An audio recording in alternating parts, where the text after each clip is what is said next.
Greetings. This is TK Trav, aka Travis Magus, here with LVX777. Today we're going to continue our book study on Dion Fortune's The Book of the Dead. And we are currently on chapter 5. So, let's get right to it.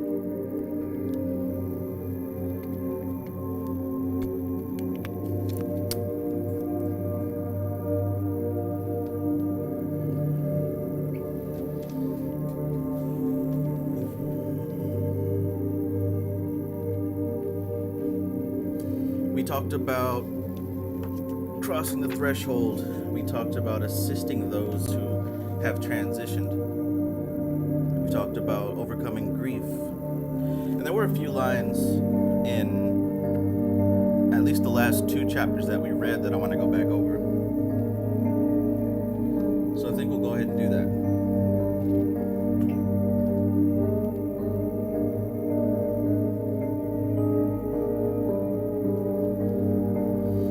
Everybody's having a fantastic evening. It's a great day indeed.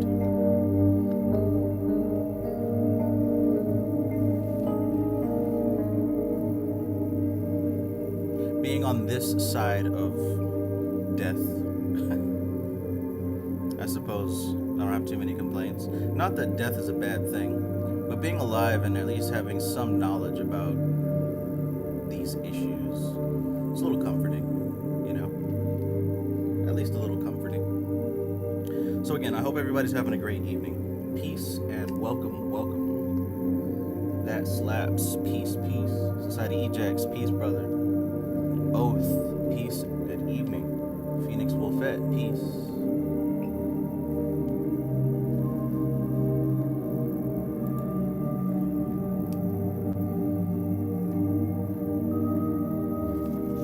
Speaking of which, like I said, there was at least 2 parts that I wanted to go back to.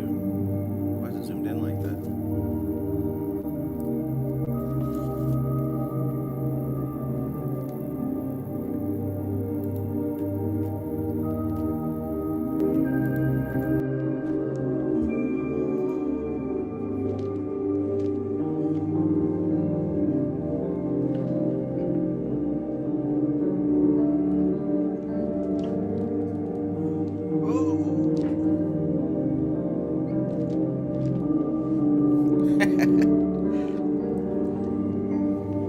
Almost fell out of my chair.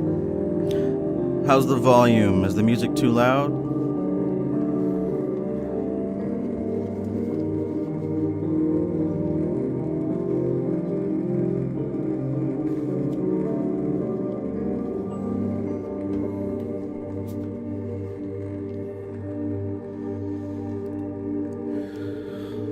All right. Well, if you're here and you like this content, go ahead and hit that like button.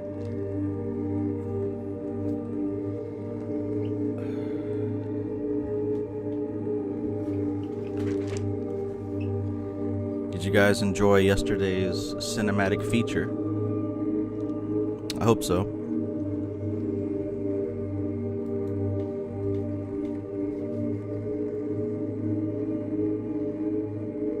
So specifically, one of the things I wanted to read again was on page 21. And she said here, "The dead upon their plane are minds without bodies. And when they speak to our mental, not to our bodily senses." That is to say, it is the intuition that perceives them, and not the sight. It is good that normal intuitional communication should be established between the dead and the living. For it robs death of its terrors, right? Being able to have that intuitional connection right there helps to ease the fear of death, right? She also says here, we ought to look upon the dead as living in another state of consciousness, not another place. It's very important, because when we speak of other dimensions, other spiritual levels, other planes, these are not places. And Dion Fortune also says this more than once in the mystical Kabbalah, that these different Sephiroth are not different places in the universe. And it's easy for somebody to assume that, because you'll see that oh, this Sephirah is represented by Mars, and this Sephirah is represented by the moon. Well, it's not actually talking about a place in space, right? When understanding Kabbalah and metaphysics, the name alone implies what we're dealing with, something that is beyond the physical, above and beyond the physical, metaphysics. So we're not talking about different places. We're talking about different states of consciousness. I mean, think about it. When you lay down and go to sleep, your consciousness goes into a different state. You're not somewhere floating off in dreamland. You're still in your bed or on the floor. But your consciousness is in a different state. So we're talking about death, astral projection, meditation. This isn't an issue of space or time. This is an issue of a different state. All right, please understand that. Anna Molly, peace. I am Onyx Soul, peace, greetings. Golden Dragon God 999, peace, good to see you. Layla Safwate, peace.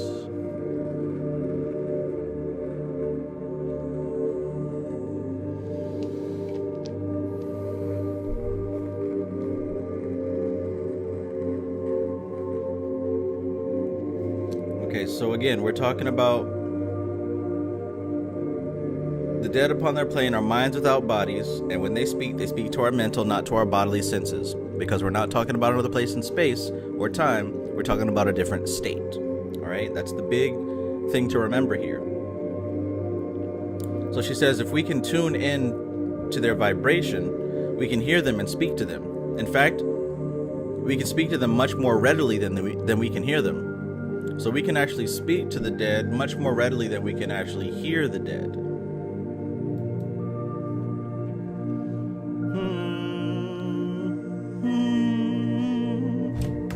Move this over a bit.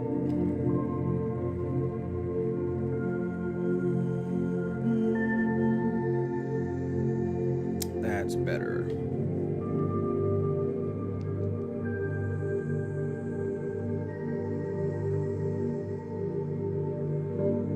Peace Aleph, peace Natural Mystic, peace Al Dickey. Onyx Soul says, the minds without bodies part makes sense. When my mom passed in November, I could hear her in my head saying, I'm sorry, Nat.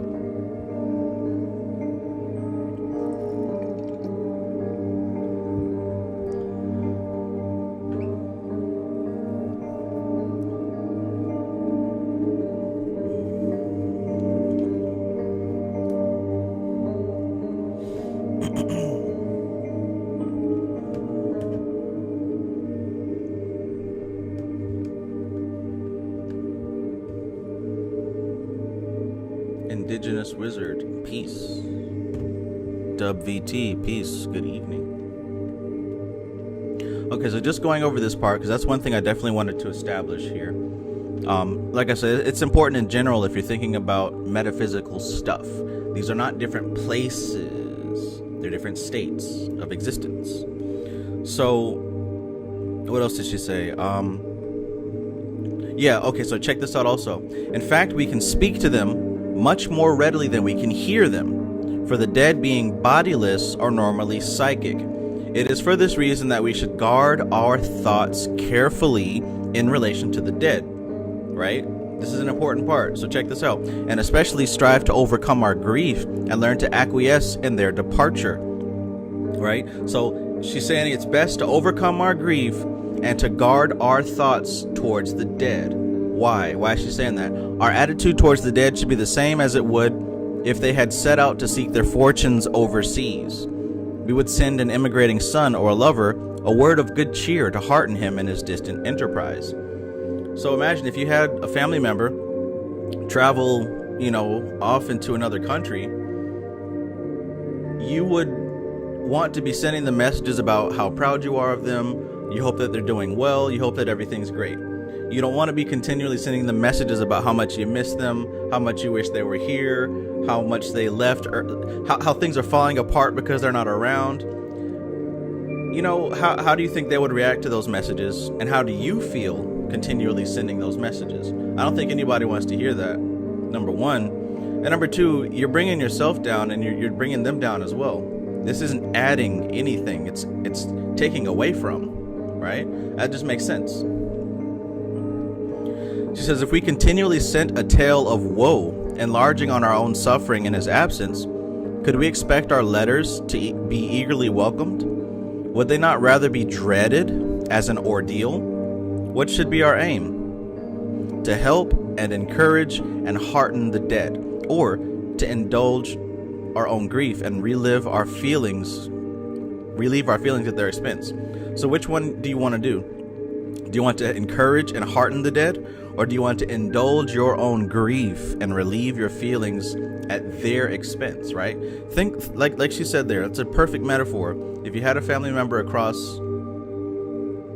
the ocean somewhere doing what they have to do, you know, if they went off to being in the military or went off to college or whatever, I don't think that you'd be sending them messages of how awful it is that they're gone. The parting and the loneliness, the loss of the breadwinner and the protector and the lifelong companion are indeed a grief. Yes, it is a grief, but a grief to be bravely borne in order that our darkness may not overshadow the beloved one. We ought to accept our lot cheerfully, so that they may be free to go through the great experiences of the soul and enter into their rest with a quiet mind. Okay, I thought that was really important. And also, there's one more piece that I think I should read again. Actually, all of chapter 4, I think, was probably my favorite so far. Okay, yeah, and also this, when she was talking about the different kinds of love, right? Check this out. I thought this was very, very insightful as well. Sunshine Chick, peace, peace. Good to see you always. Mo B, peace, peace. Gloomy Spice, peace.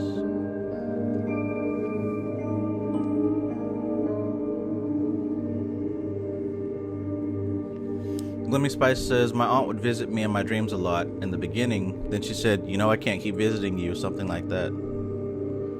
Yeah. It's like that. A lot of contact with deceased family members goes on for a while, but even they recognize that things have to change. I've heard that. When my cousin's father passed, he went through a very, very similar scenario. He was actively trying to help him across using the Tibetan Book of the Dead. So that was a pretty intense experience for him.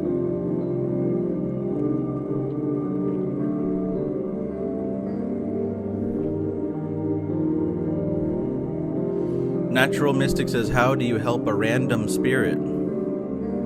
Carefully.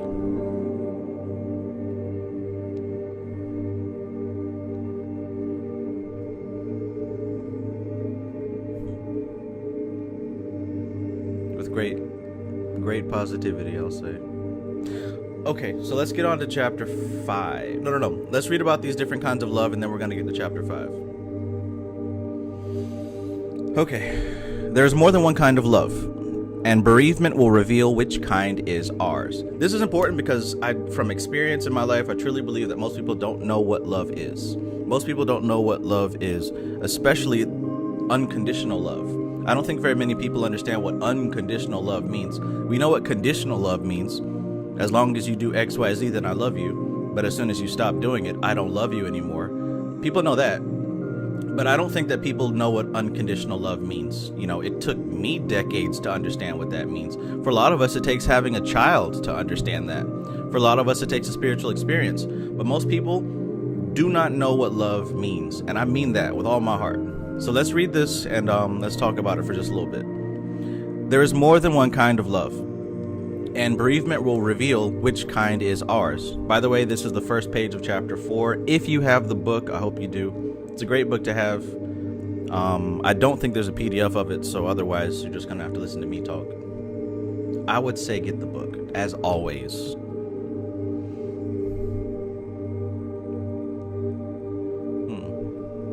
Lance Benefield, peace.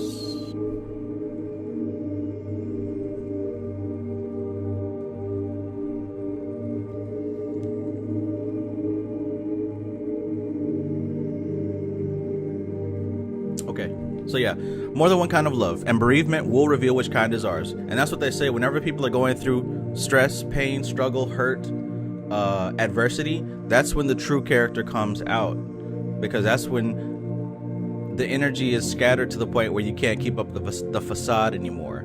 So bereavement is definitely a time where you're going to see what your level of understanding of love is. So she says bereavement will reveal which kind is ours. The lowest kind of love is more of a hunger than anything else. This is what everybody has.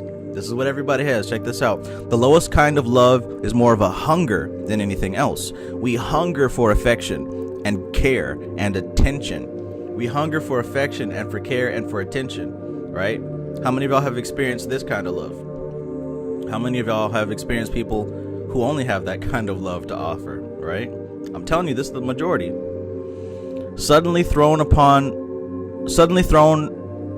our own resources by bereavement, we feel the pangs of emotional starvation. So as soon as that person leaves, as soon as that person disappears, now they're starving, right? Because they're not being fed. They're not being fed that love.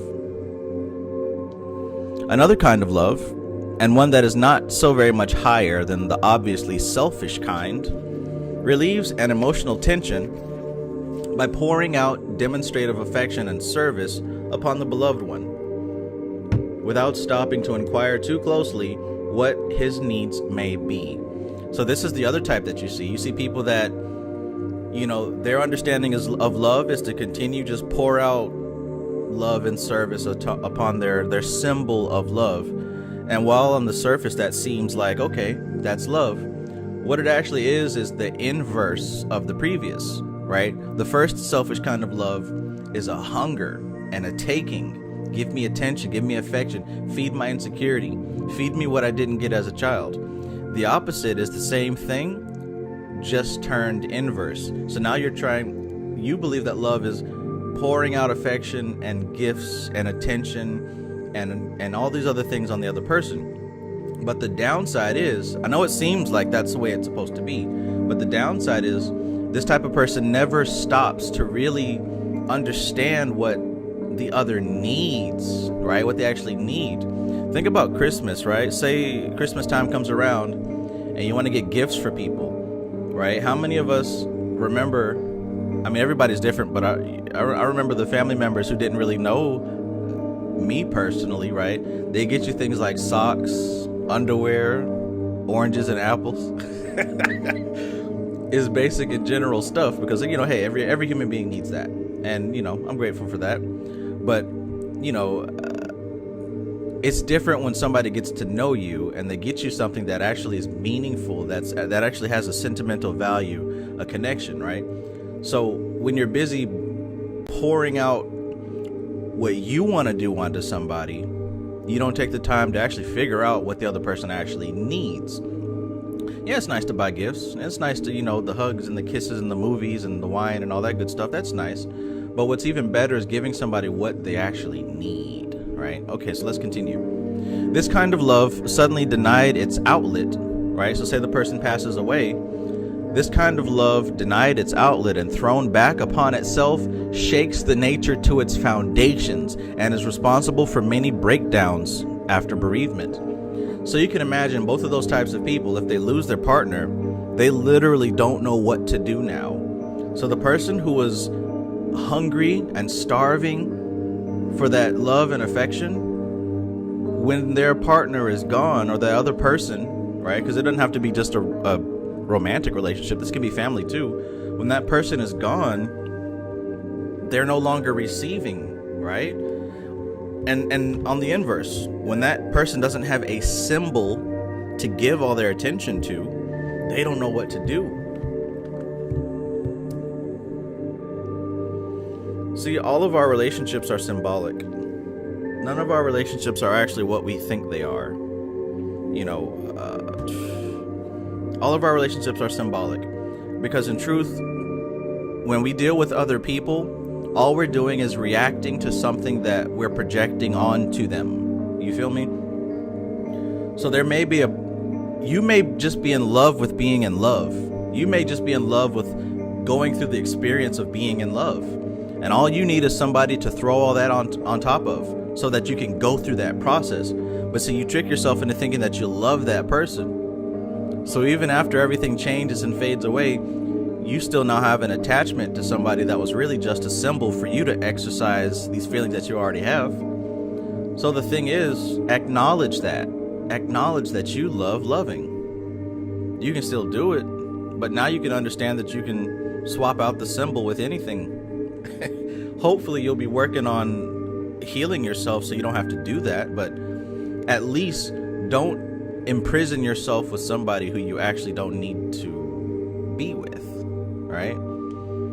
But in any case, all the people in our lives are part of an ecosystem. I said on that video yesterday that our reality is an ecosystem. Like it's a working system with parts in place to keep everybody functional and appearing sane. So when a part is changed or removed, that upsets the entire system. I said this example before many times that I learned from my lessons in neurolinguistic programming, that it's just as tragic if you've got a family member who is a straight A student, doing great, everybody loves this kid, she's the star of the family, then all of a sudden she gets addicted to drugs and, you know, completely falls into the gutter and everything is ruined. That's devastating and traumatic to the whole family. That's equally as disturbing to the family as the black sheep, right? The person who everyone expects to fuck up, who everyone expects to not be shit. When they suddenly come up and become something incredible, both of those experiences are equally devastating to the family. Why? Because both of those people served as a specific symbol that they projected their hopes, their fears, their doubts on. And when those symbols change roles like that, a lot of people don't know how to cope. So this really doesn't just have to do with death or love. This is relationships in general. This is our internal connection with other human beings. All our connections with other human beings is our projections of what we need. If we need somebody to hate, we will create an enemy. If we need somebody to love, we will create an idol. I'm telling you. Matter of fact, you can see it for yourself. Look around in your life. Look at your heroes. Look at the people that you look up to. Look at your favorite musicians, you know, your favorite internet people, and look at what you project onto them, because you don't know them. You can't possibly know them. All you know is what you project. So those are the two types of love. And then she said the third type of love, she says, it may seem a strange thing to say, but true love is not emotional in its nature, but it is an attitude of the soul towards life. You hear that? Did you read that? True love proceeds from a loving nature, not from a stimulated emotion. She says true love is a spiritual radiation like sunlight, and like the sun it shines upon the evil and the good, the just and the unjust, not blind to their condition, but loving them just the same. This is the noblest love, and it has healing in its wings. Now we're talking about unconditional love. Unconditional love goes beyond your projections onto other people or other things.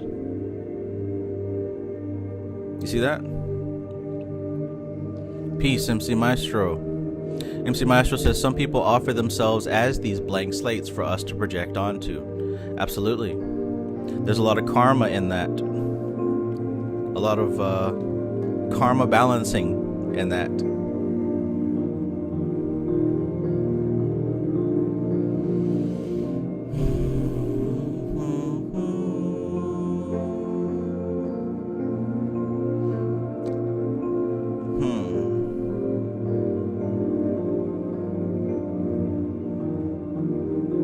Natural Mystic says, most need proper therapy, unraveling the self-deception. We've been fooling ourselves with false illusionary perceptions, self-hate.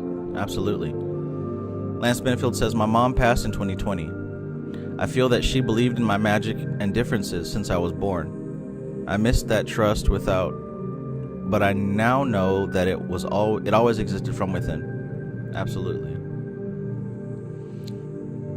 Indigenous Wizard says the black sheep is the wise one in the family usually. It's been my experience. Junius Pisacard, peace.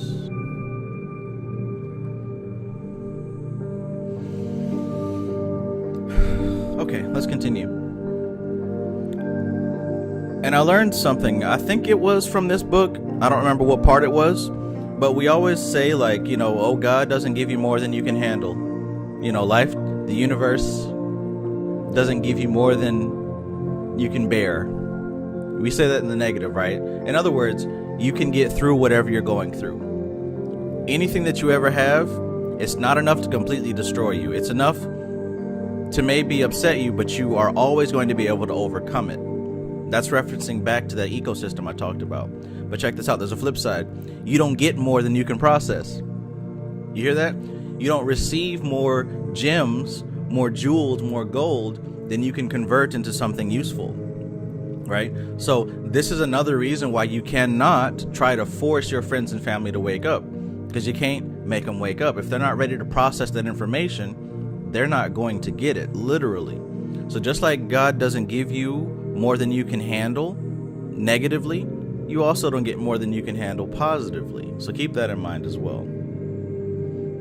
Right? You can't wake nobody up, just like you can't eat healthy food for somebody. Just like you can't go to the gym for somebody else to lose weight. Right? Just like you can't drink a poison to kill someone else. Love people, but worry about your damn self. Come on now. Y'all already know that part. Hopefully, y'all already know that part. But now, those are the two parts that I wanted to read. And let's get back to chapter 5. Because apparently chapter 5 is just as tasty as chapter 4. Y'all alright? Y'all alright?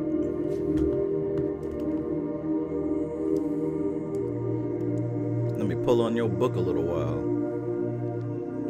Heard about that book you got.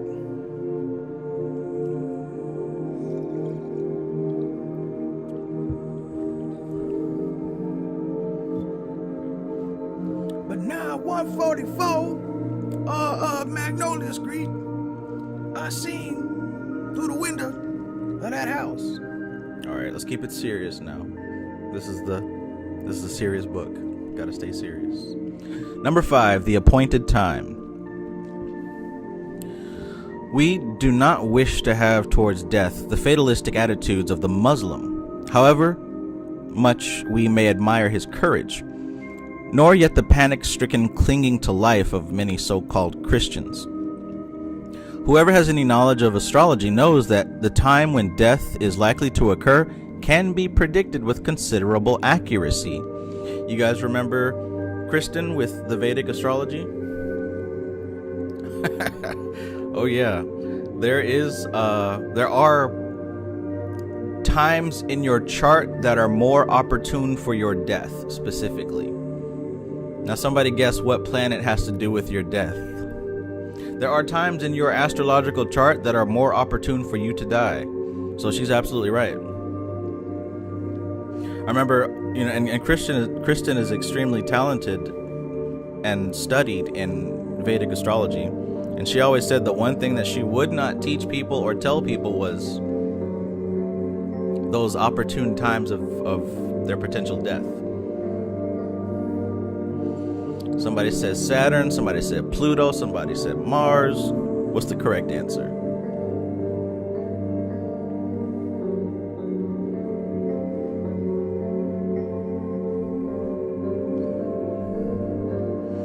All right. So, whoever has any knowledge of astrology knows that the time when death is likely to occur can be predicted with considerable accuracy. But if he has had any practical experience of that same art, he also knows that that which is threatened does not necessarily befall. Like I said, it's an opportune time. Astrology does not, what does she say? It doesn't impel, it compels. In other words, it tells you about probabilities and potentialities. It's not absolute, because you've always got that human will factor.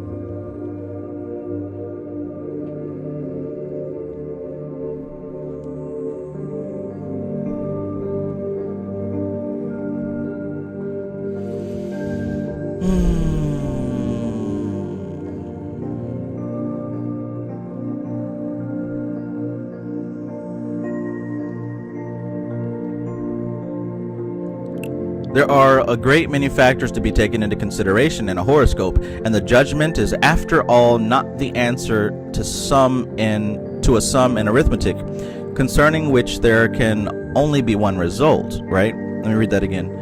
There are a great many factors to be taken into consideration in a horoscope, and the judgment is, after all, not the answer to a sum in arithmetic, concerning which there can be only one result, but the opinion of the astrologer concerning the ultimate outcome of an indefinite number of counterbalancing factors.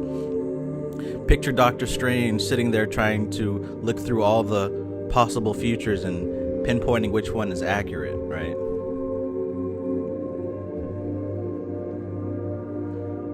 Astrology is much more of an art than a science, and the personal factor in both querent and astrologer is a very large one.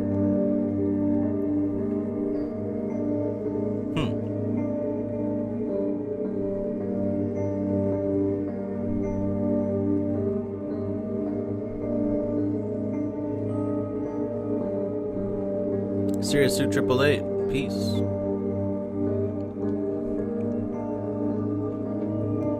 Before I go on,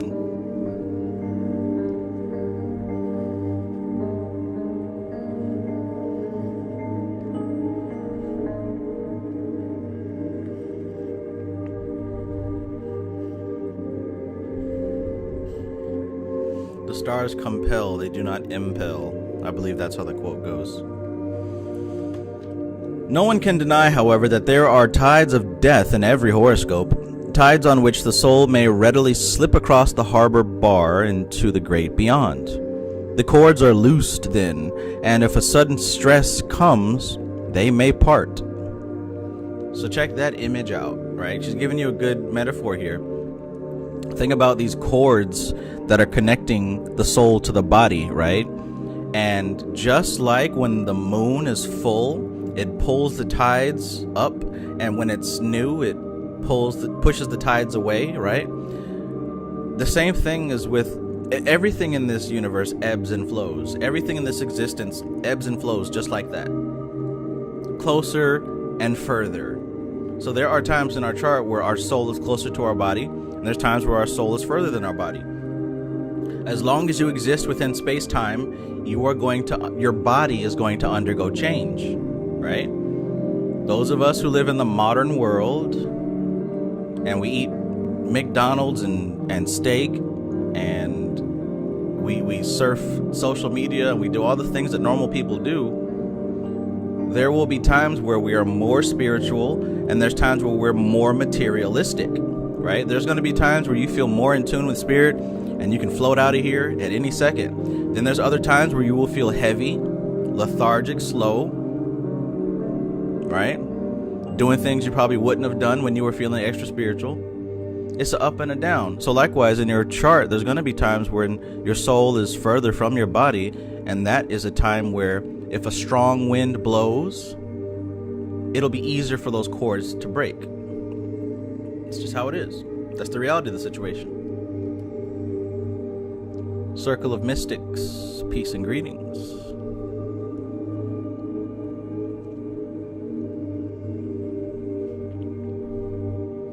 Sirius 888 says, I've been reading Libra Null, very great with this book. Yeah, I can say that. And Amalia says, I'm reading Libra MMM also right now. Hell yeah. It's a really good book. And like I said in the course, it's not the definitive guide to chaos magic, but it's a really good starting point. I'll tell you that. Damn good starting point. I'm really feeling the chaos right now. I think we might just dive head first in that. There might be a upcoming chaos magic book read. Maybe, we'll see. All right, let's keep going. The cords are loosened then, and if a sudden stress comes, they may part. On the other hand, a compensating force may come into play. The faith or the willpower of the querent himself, or of one close to him, may suffice to hold the soul in the body till the tide has run its course and the knot of the life tightens again automatically. Consider that family member, right? That mother or grandmother or father who, I don't know, might be deeply religious. And even though it's a religion you might not practice, they might be praying for you every single day, right? They might be thinking about you positively and holding you. What's one of the terms that Christians say when we talk about praying for somebody, right?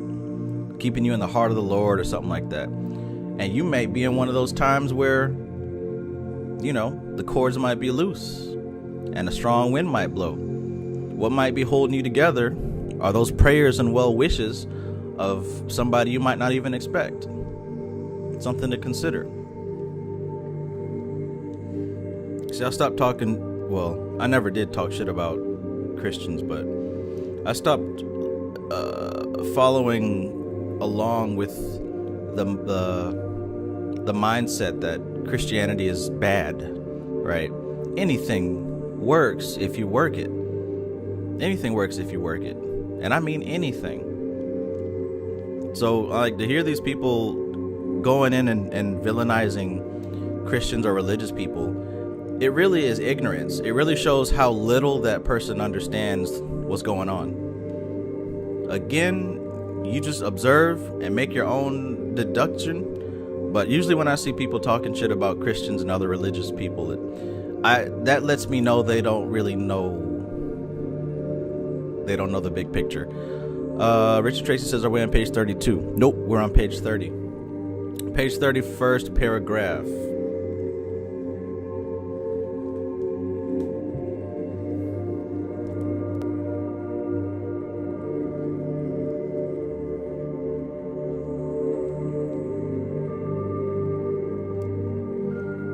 What has been very helpful to me is, instead of looking for differences in other people, I look for how we're similar, because we can go a lot further that way. You can find differences in everybody and everything. That's not hard to do. We live in the dimension of differences. That's what Malkuth is.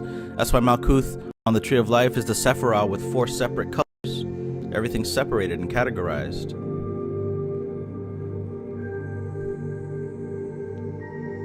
Keep doing that and you get into clip-off land.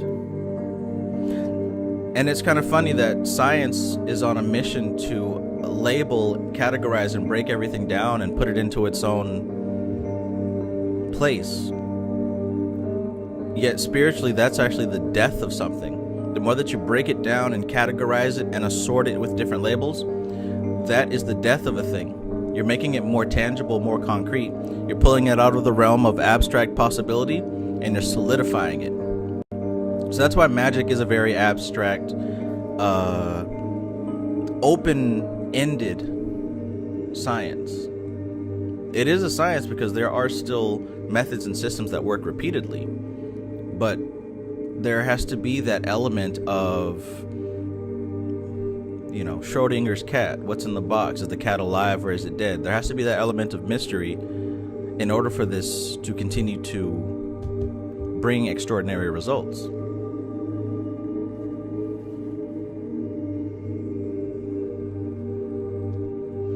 Let's continue. In such a case, we may literally say that a new lease of life has been entered upon, and that there is little likelihood of death until the planets once again have moved into a fatal position. It is very instructive to retrogress a horoscope, if such a term may be permitted, and observe how the planets stood during periods of crisis in the past. That's interesting. So she's saying that maybe it's a good idea to look back at the times in your life whenever you have been going through a very difficult situation, and look and see what was in the sky at that time, what was going on with the horoscope at that time, where the planets were, etc., etc. We shall find that there may have been more than one period when the angel of death drew near but passed by. What has happened once may happen again, and it is as unwise to assume the certainty of death before the breath is out of the body as it is to count chickens before they are hatched. Whew. Good metaphor. One thing is certain, If life be trembling in the balance, the knowledge that an astrologer has passed sentence of death will be a very powerful depressant and may serve to turn the balance. You hear what she said there? So imagine reading somebody's horoscope and telling them that you see death and passing the sentence of death. Oh no, you're going to die. That right there can do a lot, right? And I'll give you a more regular example. A lot of doctors and dentists and people that we trust our health with, I can't speak for them, I don't know, but it's possible that many of them don't know that they're actually putting their patients under hypnosis. Because when you go see that doctor and you think you're sick and you don't know what's wrong with them, you're listening wide-eyed with open ears, right? Because you don't know. You didn't go to college to learn about the human body and health, so you're trusting his every word. So whatever that doctor says will have an impact on how you process the next moments of your reality. Which means that if the doctor makes a mistake, or if the doctor is careless, right, and says something that might be pretty negative for you, you can easily take that and cause yourself to go even deeper into a negative situation than you would have if what happened in that office played out differently. And there have been cases, documented cases of this. I think by now a lot of medical professionals do go through some type of training in that field. But just like that, what you're saying here is also, if you were to trust somebody to read your tarot or to read your horoscope or give you a reading, as people like to ask, number one, you got to trust that this individual is knowledgeable about the science. Number two, you got to hope that this individual is careful in human relations, right? I don't want a judgmental person reading my cards or reading my horoscope or nothing like that, right? Because they're going to slather it with their opinions, which are going to be very stiff, very rigid. That's why I decided to do it myself. And what is going on with this camera? I guess I'll have to turn it off.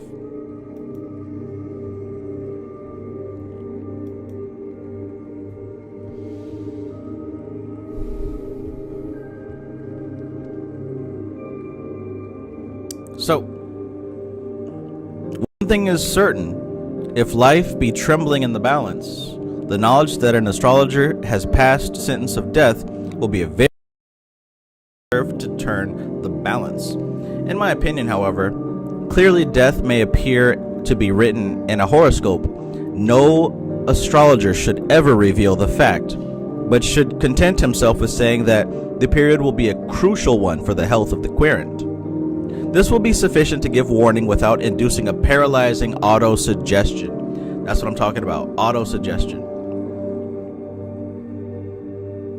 Auto-suggestion. That's why it's so important to take care with how you deal with people. If someone is in a position where they place you as an authority figure in their life, I would say it's very important to be mindful of your words and your language and how you speak with them, because you don't really know the impact that you have on somebody else. And generally speaking, it's useful and appropriate to have a positive influence on someone than a detrimental one.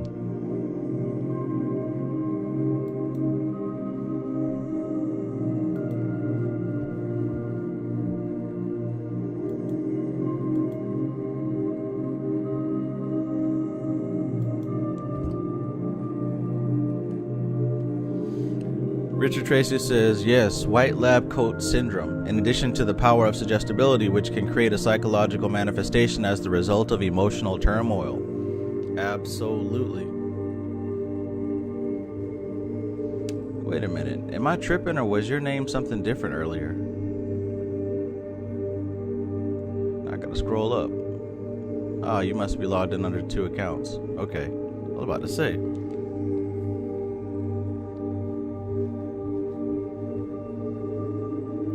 Doth mine eyes deceiveth me?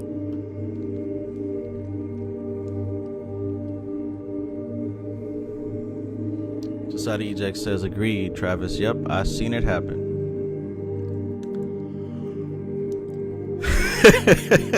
Society Eject says, yep, it's in the same category as God told me to tell you. Man, get out of my face with that. God told me to tell you. Don't ever say that to me. God told me. Well, how come he didn't tell me? Why did God tell you to tell me? He didn't tell me. Something ain't adding up. Let me go ask God and confirm that. And if you say something different, you got some explaining to do. God told me to tell you. Well, my ego told me to tell you.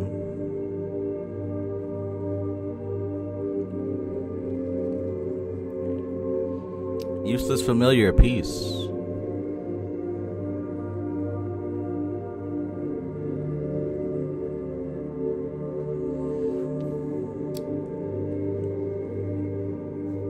God don't like that.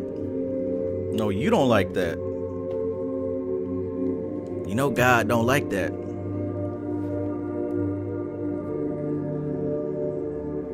And notice, that's not Christianity. That's people. That's human people.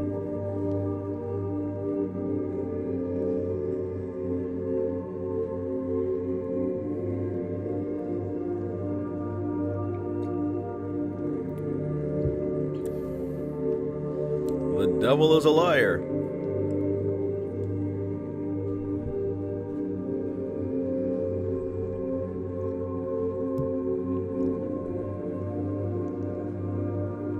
Okay, so we may assume then that there are periods when the soul is liable to go out, but is not necessarily bound to go out. These periods must necessarily be times of anxiety, but we need not adopt a fatalistic attitude towards them and lie down and die without a struggle because our planets are adverse. Mars may have something to say to Saturn, and may say it effectually. It cannot be other than a misfortune if death comes before the age of 80 years and 10.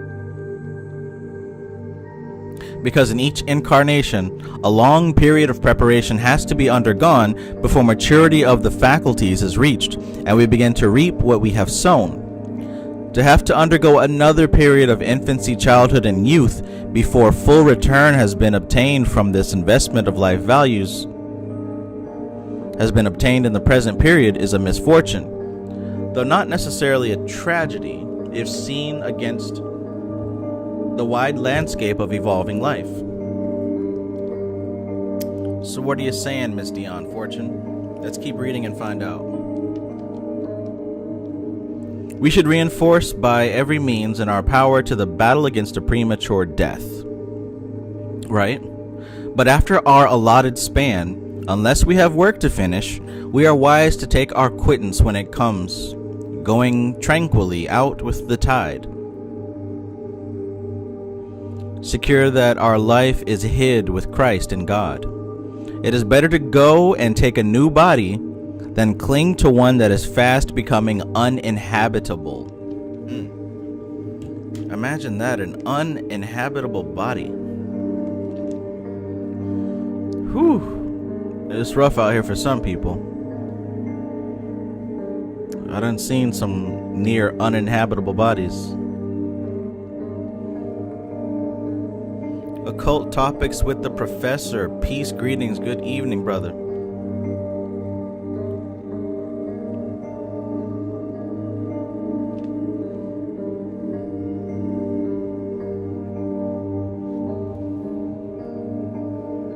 The Bible says, but God, hallelujah.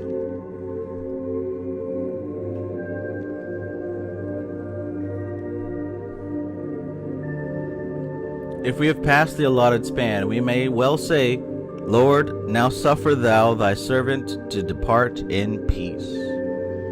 By this I do not mean it to be understood that we should refuse ordinary precautions and remedial measures. It is our duty to fulfill the laws of nature as long as we are under the jurisdiction of those laws. It is the attitude of mind to which I refer.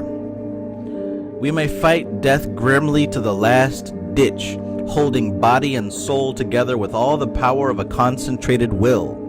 Or we may turn our thoughts to the heaven world and begin to reach out towards it. Imagine that, right? Being on your deathbed, and you have the choice to try your best to hold on to life, right? To hold on to life, or to reach towards the next level and gladly let it go. As of right now, none of us can sit here and say that we'll do one or the other, because you don't know, right? A lot of people watch, say, fight videos or like crazy wild accident videos, and everybody's like, well, if that was me, I would have done this, I'd have done that. Yeah, you can say that sitting comfortably on your bed watching your phone, but when you're in that situation, unless you really know who you are, you don't know what you do. All I'm saying is, just looking at this last sentence, just think about both of those scenarios. Think about what it would be like to sit there and try to hold on and cling strong. And also think about what it would be like to let go and to reach forward to the next level. I'm just saying, think about that.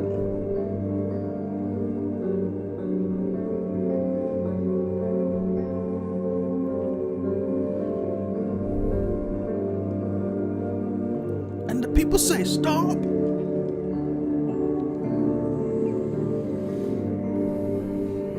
Anna Molly says, imagine letting go and being made to come back. Apparently that happens. There's a whole YouTube channel about it.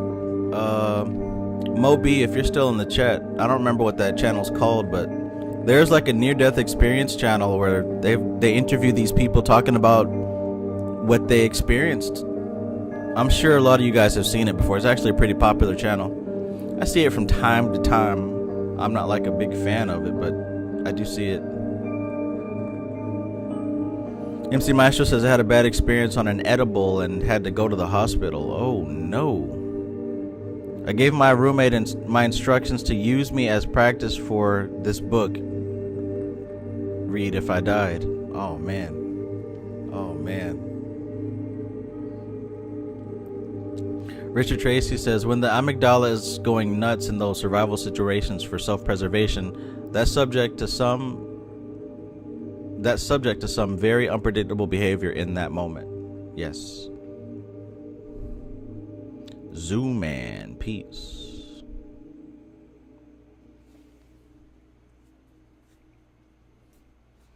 Zooman says, amazing that I caught this live. I'm about to cry. Yeah, this is a very touchy subject. It is. Death is always a touchy subject. Because most all of us know someone who has passed, or in the process of passing,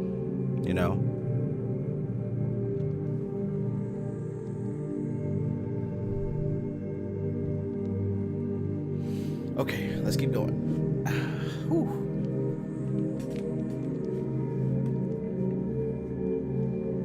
Give me a break, give me a break, break me off a piece of that.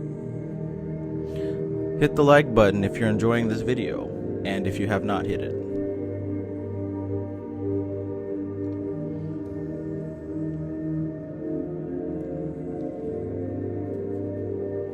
Before 80 years and 10, it is our duty to fight death with spiritual resources as well as material. But after that time, unless there is some definite reason to the contrary, such as obligations unfulfilled or work unfinished, we do best to place ourselves in God's hands, for he will not recall his servant until his work is done and the time of rest is due. Amen.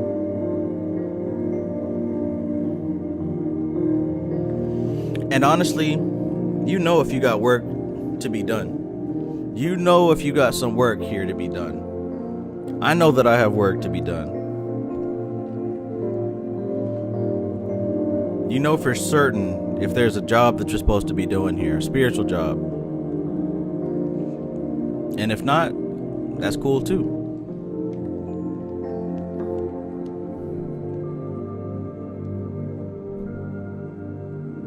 Dang. Society Eject says, I think this is what the doctors were talking about, LOL, when they say we're fighting for his life.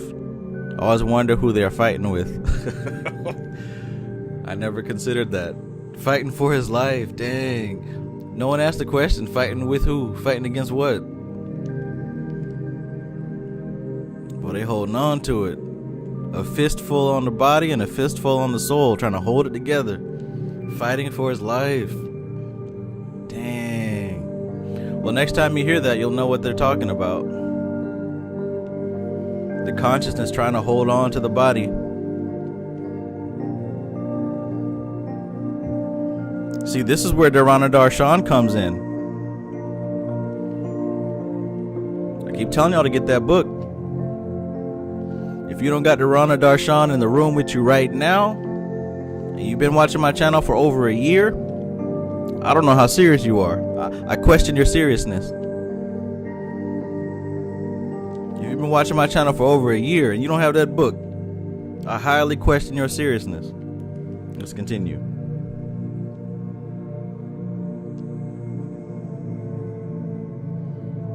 We must never forget that spiritual law and karma are not the same thing.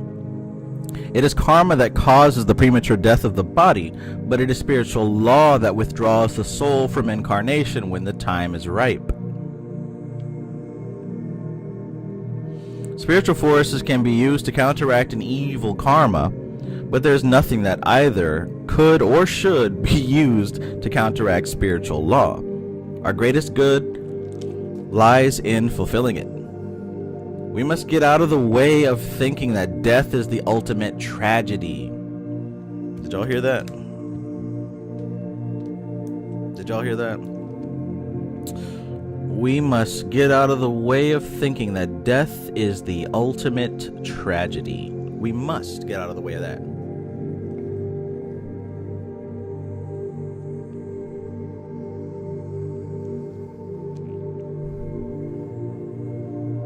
Richard Tracy says, the more spiritual work I do, the more work I realize I get to do. Yes, sir. Zooman says, I don't think Trav knows how valuable he is to the public. 1 to 2 years, none of this info will be available to the public like this. I don't know. Life is a balance. A balance. And that's one of those spiritual laws that she's talking about right there. There's some things that have to be in place for a balance to exist.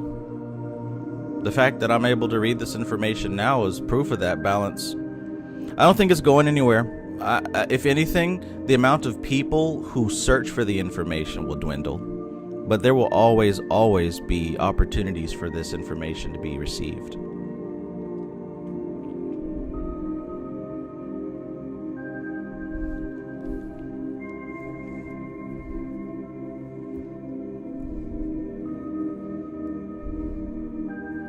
Lance Benfield says, I had a dream years ago where I died in the dream. The next scene after, I was in a dark theater alone and a film came on teaching me about plasma.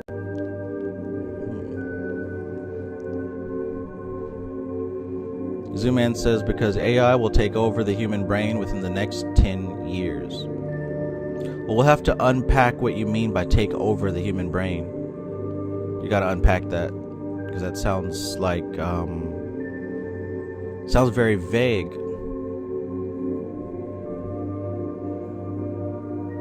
We need to open up that suitcase and get all the pieces out, sort them, and understand exactly what that means.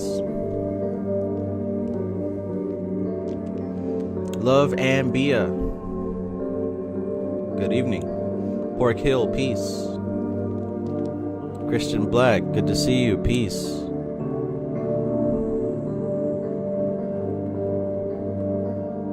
Moby says, when we learn and accept what death is, then we can truly live. We will continue to transform indefinitely.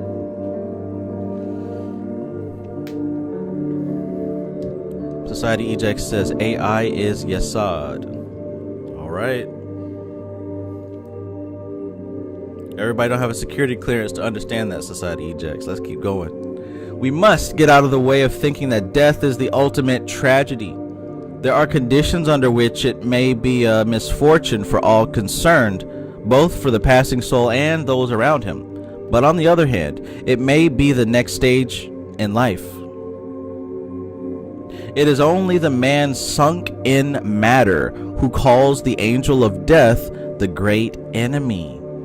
His esoteric name is the opener of the gates of life.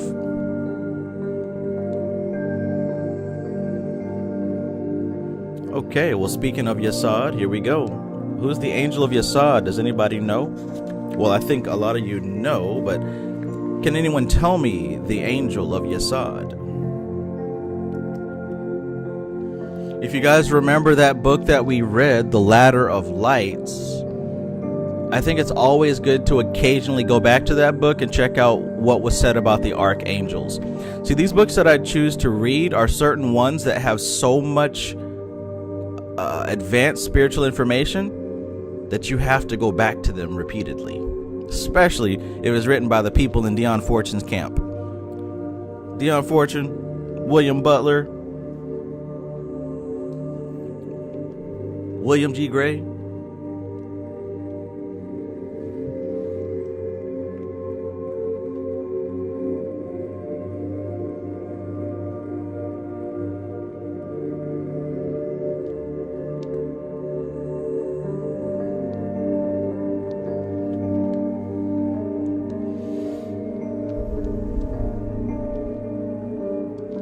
Chapter 6, Traditional Custom and Psychic Fact. There are many old customs connected with the passing of a soul, which have their roots in psychic fact and are not merely superstitions. Okay, let's check that out. Many customs that are not just superstition, right? Some, of course, are pre-Christian in origin and their usefulness has passed away. Others are still valid and it is helpful to observe them. Among these is the beautiful custom of placing candles and fresh flowers in the death chamber as soon as the soul has departed. There is a brief interregnum between the disanimation of the physical body and the withdrawal of the soul from the etheric double. Let's look at that just real quick.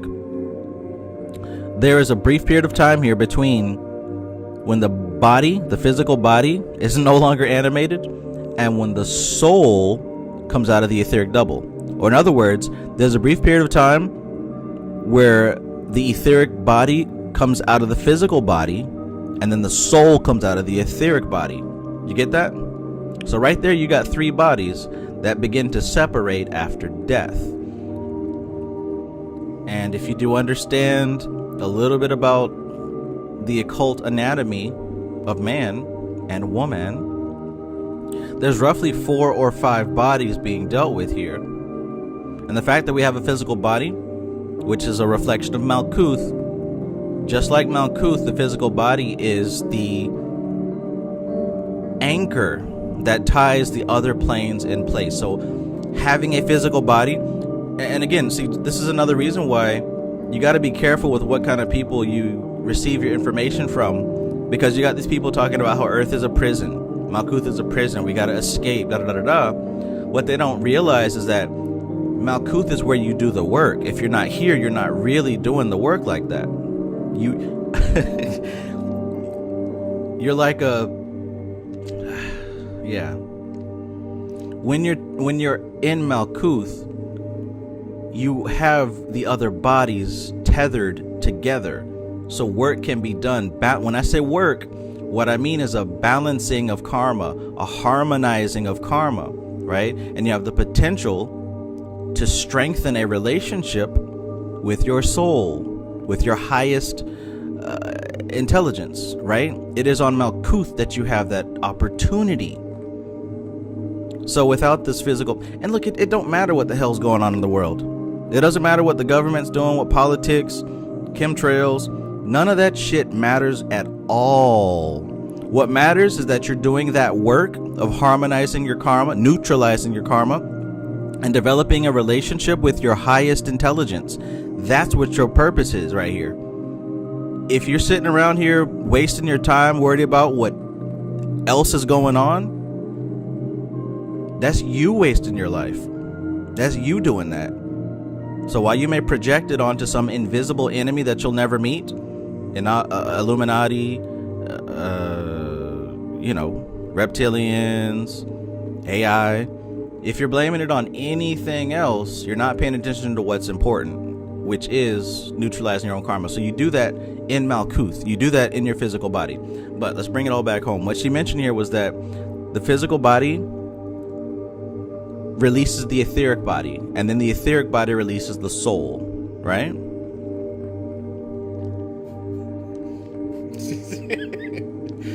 They cloning Jamie Foxx, y'all. They cloning Jamie Foxx, y'all. We gotta what? We gotta watch the movie and then let me stop. I mean, do what you want to do. Like, kick back and enjoy. In between your work, have some fun, right? Watch the Jamie Foxx movie. You can gossip about clones if you wanna, but understand that there's a time for play and there's a time for work. And if you confuse your work with play, that's on you. That's on you. But hell, I indulge in it too. It's fun and it's funny, right? As soon as somebody's celebrity's family member dies, you look at the comments and the first thing black folks want to say is, oh, it was a sacrifice. Oh, they sacrificed him. Like, come on now. Number one, you cannot know that. And number two, you are only saying that because you've been programmed. But let me step off of that platform and get back to where we're supposed to be doing here. Society say, why Jamie Foxx and not Bob Marley or Precious Diana? Well, I said a key word just now. I said if you go to the comments, black folks gonna say it was a sacrifice and clone. So that answers your question about Diana. It's programming, man. If you have people who have no business talking about this stuff or talking about it, it's a high chance that this is part of that false dialogue. You got non-spiritual people talking about spiritual stuff as if they know. Anyways, like I said, let's get back to this. I haven't seen that movie yet, but it looks fun.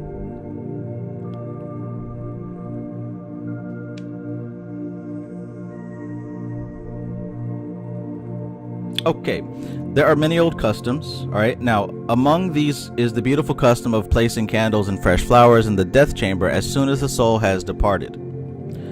There's a brief interregnum between the disanimation of the physical body and the withdrawal of the soul from the etheric double. During this period, the soul remains close to its physical vehicle, gradually disentangling itself from the meshes of matter and reorienting itself to its new state. The etheric double, cut off from the supply of prana, or etheric vitality, which it derives from the sun while in incarnation, and not yet adjusted to its new condition, is apt to draw this vitality from whatever source may be available to it. It's important. This fact accounts for the sudden feeling of exhaustion and depletion, or even fear, which not infrequently comes to those whose duties cause them to be in the immediate neighborhood of the dead bodies, unless they have shielded themselves behind the armor of callousness. Those who have loved the dead are especially susceptible to this form of depletion. Well, that explains how some of those brainwashed, heartless killers out in the culture are not affected by this. Let me go back and highlight that. I mean, honestly, that whole thing right there was good.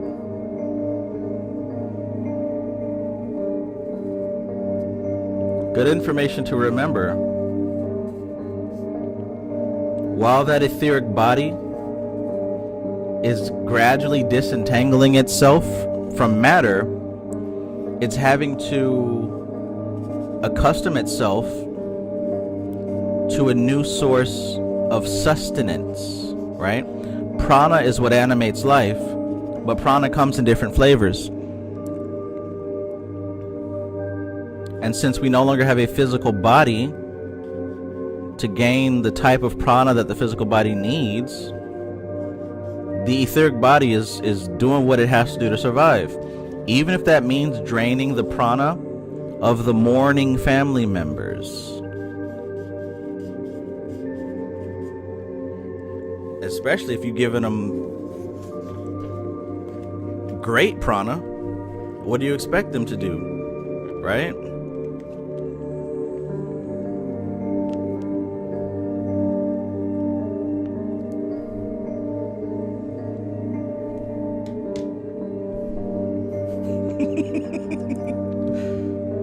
MC Maestro says, a dude called me for something spiritual and kept asking me about Princess Diana. Why Princess Diana specifically?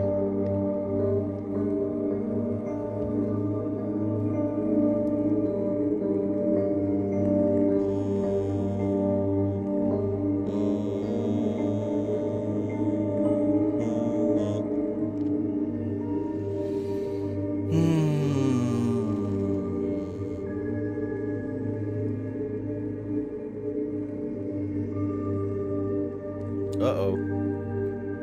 Looks like my phone is overheating. I'm gonna let it rest for a little while before I have to start talking to my phone in the etheric plane.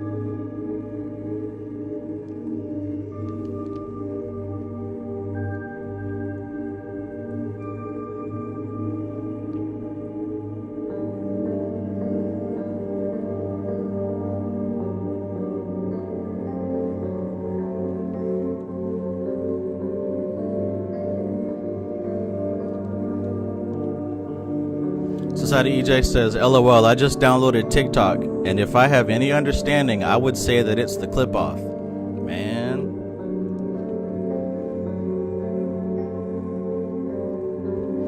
Lance Benefield says, a person from my hometown, Montgomery, Alabama, wrote the Clone movie. They had a premiere last Friday here. The movie was based on his childhood friend who became a football player and wasn't the same anymore.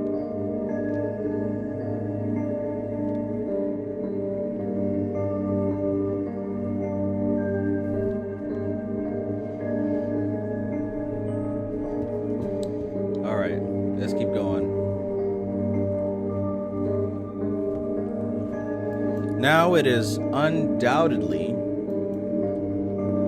a humane act to companion departed souls with thoughts of love and protection while they are going through the period of adjustment. And we may even, in certain cases, feel it wise to permit a soul that has gone out in fear and distress to cling for a while to our physical vitality before persuading it to take up the task of living its new life. Aww.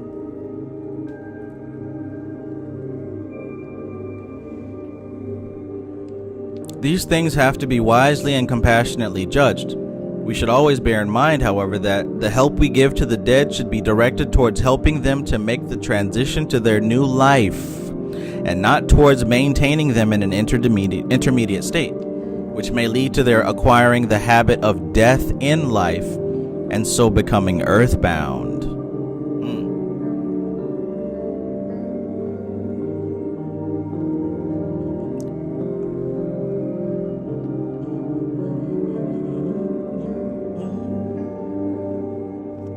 I like that. I'm just highlighting it here, you know, since my camera has overheated. This information is too hot. Too hot. Too hot. Better run for shelter. Better run for shade. Who knows that song?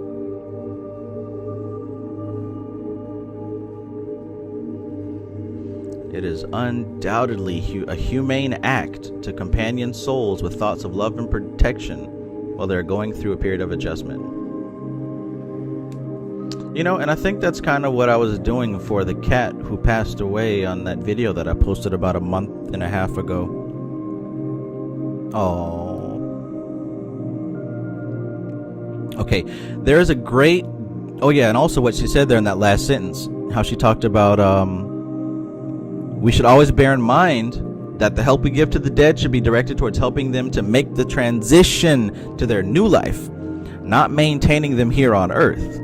That's terrible, because that will start to develop a habit of having them stay here, leeching off of the life force of people who are alive.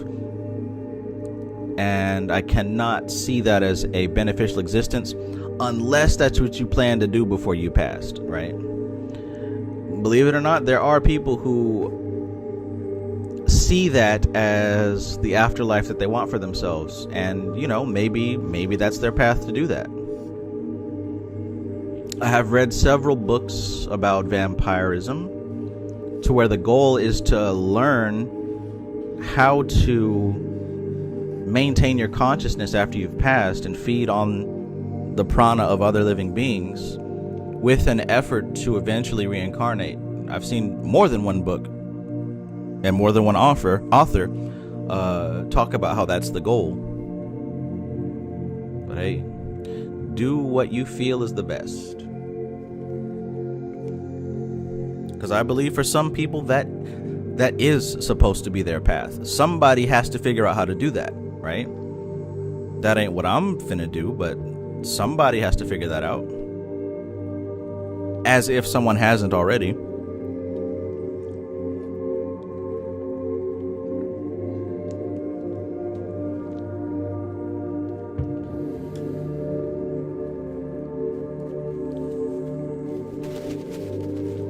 I remember Brother Panic years ago talking about Trayvon Martin when he passed. And how everybody with these candles mourning him all over the news was actually pulling him down and keeping him here when he's trying to move on. I remember hearing him say that, and that was like the first time this concept was really introduced to me. He said he got some black candles and was doing the reverse. So that kind of really makes you think about when certain people get killed and they make this big national spectacle, right? Now, these occultists that we study talk about how the etheric plane is reversed from the astral, the astral is reversed from the physical and etheric. So while we think that we're celebrating someone who passed and doing something positive by constantly keeping their image and their name and their consciousness here, we think we're doing something good. But what if actually on the higher planes, we're making it very difficult for them to move on? Wouldn't that be something ironic? As Bobby Hemmett said, the true evil is humanity. And by that, he's really talking about that thing that breeds culture and popular opinion. That is evil.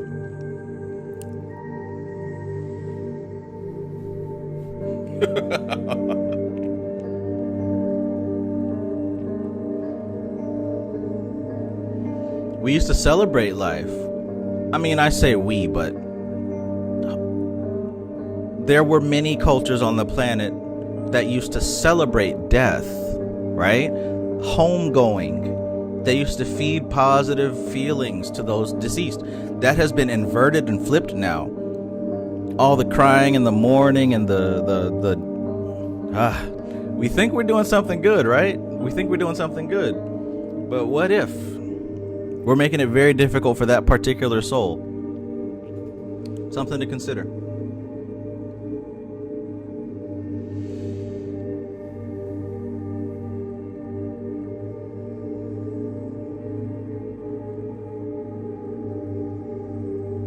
Anna Molly says, tears taste like salt to the living, but sweet to the dead. Ursula K. Le Guin. Interesting quote. Let's continue. Society Ejects, I agree with you 100%, but I'm not going to say it. In fact, I'm pretty 100% certain that that's the case. Now, is it useful and appropriate? I peep game, right? I'm taking notes.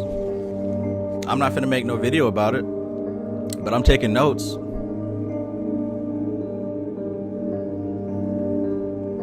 MC Maestro says, root social matrix.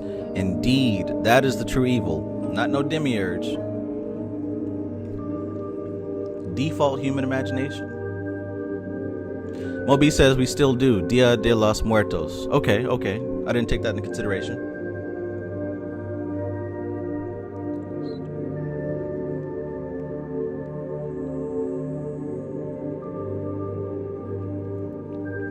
Alright, Matthew Watson, peace. Let's continue. Okay, so we're still on page 34. Dang. Oh, that's heavy.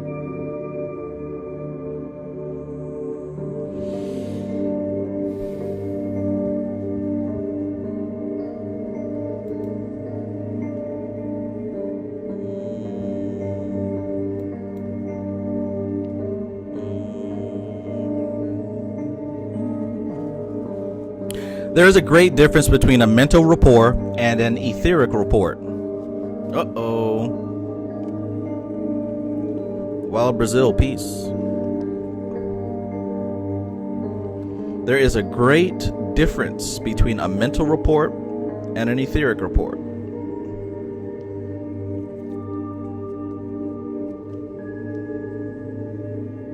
The latter is not a desirable thing. It rapidly becomes...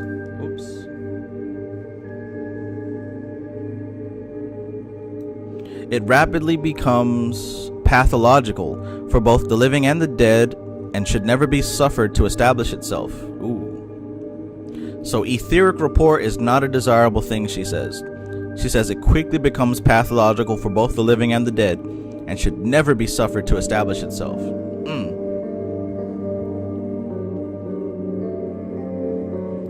There will be, however, always an instinctive, involuntary reaching out after etheric vitality by the etheric double pending the commencement of its disintegration, and we can not only protect the living, but help the dead by understanding the nature of this phenomena and acting accordingly.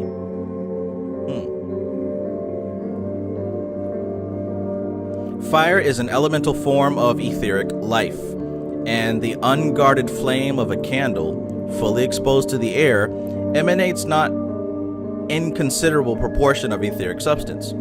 If we place lighted candles round the deathbed and cover it with fresh flowers, there will be available sufficient etheric emanations to meet the needs of the etheric double, to tide it over to its transition stage, and to prevent it from drawing upon the vitality of the living. This is in every way more natural than allowing the dead to get into what they may well end by being an unwholesome rapport with those who are left behind, and is at that time more humane than affording them no help at all.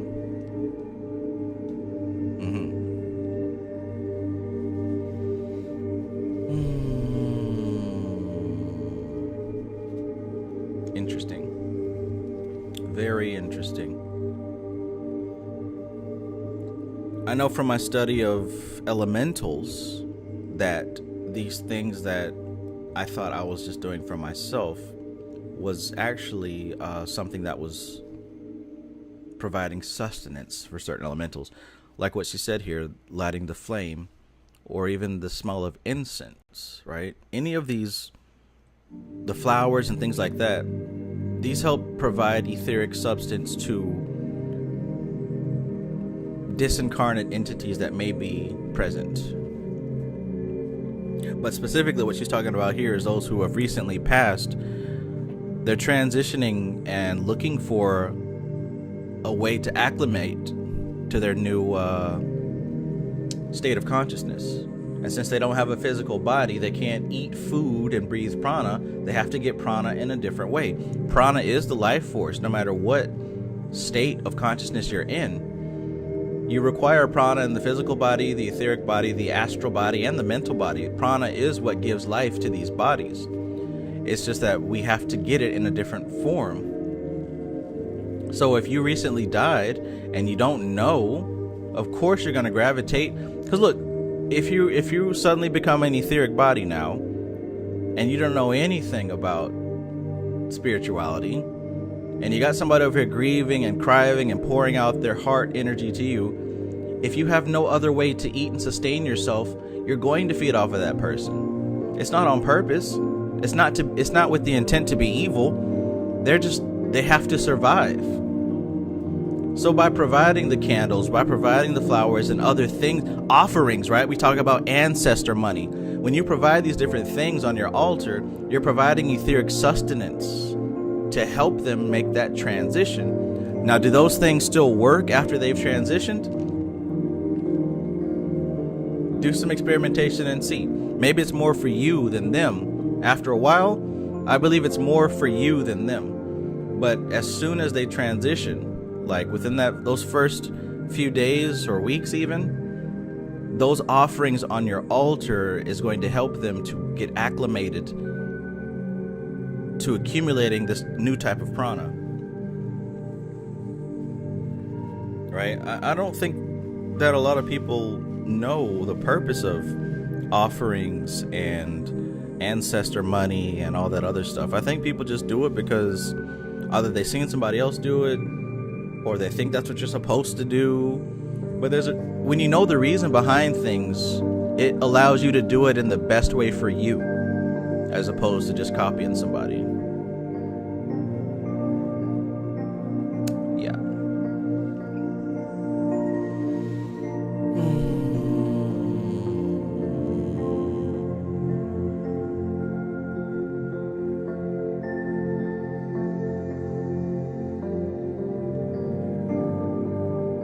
All right, let's keep going.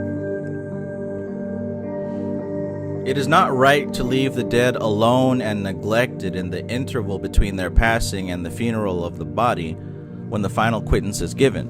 Neither is it desirable or necessary to maintain a continual watch beside them. But 3 times a day, at morning, noon, and night, it is well to kneel in prayer beside the body, or, if this not be possible, to project the thoughts towards the spot where it lies, and imagine ourselves to be kneeling there as we pray.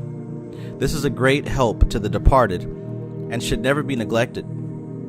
For next to a Christian burial, it is the greatest service we can render the dead. Well, if anything from this book, if someone that you love passes away, maybe now you can have some good idea of what to do, right? You might not be near them, but you can project positive thoughts and feelings. You can burn a candle for them. You can set out some flowers on an altar for them, right? If somebody that you love passes away, light up a candle. Put some food on that altar. Do something with the intention of providing prana and etheric substance as they transition into the next level. Because like I said, most of us, right? Because we don't know, unless we're currently actively doing this, most of us won't know how to survive in that form without stealing energy from the people who are mourning us. So if you have somebody you love who's passed, light a candle, put out some fruit, some flowers, right? Do something with etheric substance. Burn some ancestor money, right? Do something.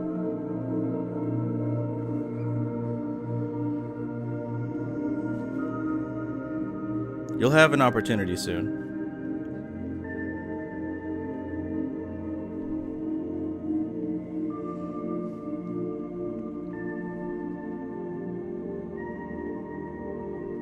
Anna Molly says, I almost bought flowers yesterday but didn't know why. Gonna have to do that.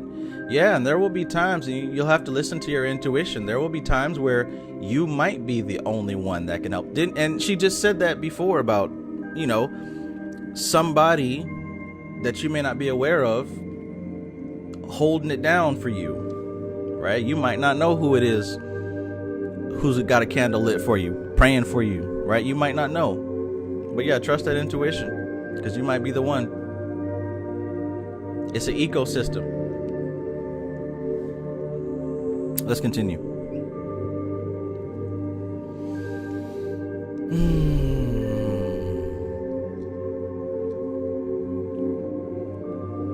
MC Maestro says, I wonder if organized religions have a lower rate of reincarnation.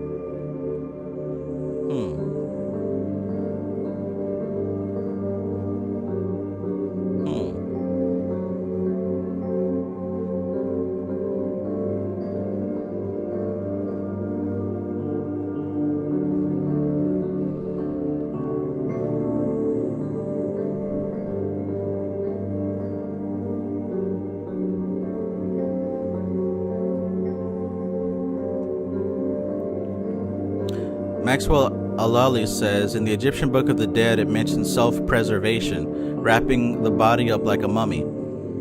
Could this be a way to feed off of your own body's prana after death? That's an interesting theory.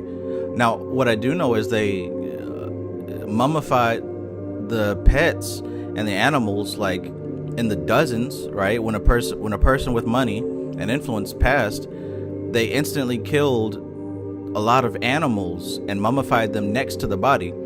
So I could see that as being sustenance for their passing. That's why a lot of these royalty and rich folks who were mummified were buried with their treasure, were buried with their animals, sometimes with their slaves, with their horses, right? All at the same time. Thank you, DRW ISIS. DRW ISIS says, so take my altar tables down. I don't want them to stay here.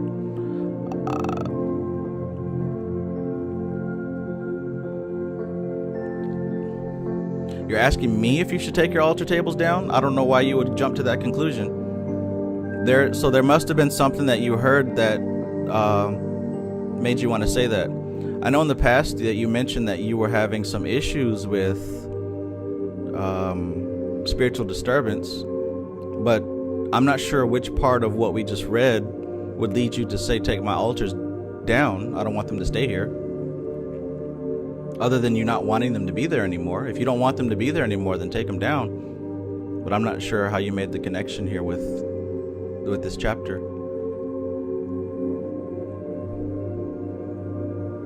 Society Eject says, so is this what that book, The Vampire Codex, is talking about?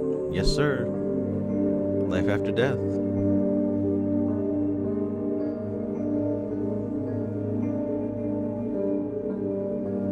Matthew Watson says, maybe all that get to the North Pole stuff Brother Panic was talking about when you discussed the ISIS thesis was really about prana consumption on the etheric plane.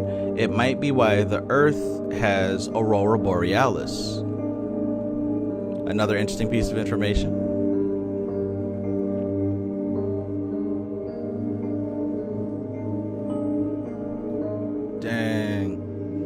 WT says, so grateful for this. When one of my uncles passed last month, I was the only one at the funeral ball, and I'm the one with the information. My frame was not maintained that day.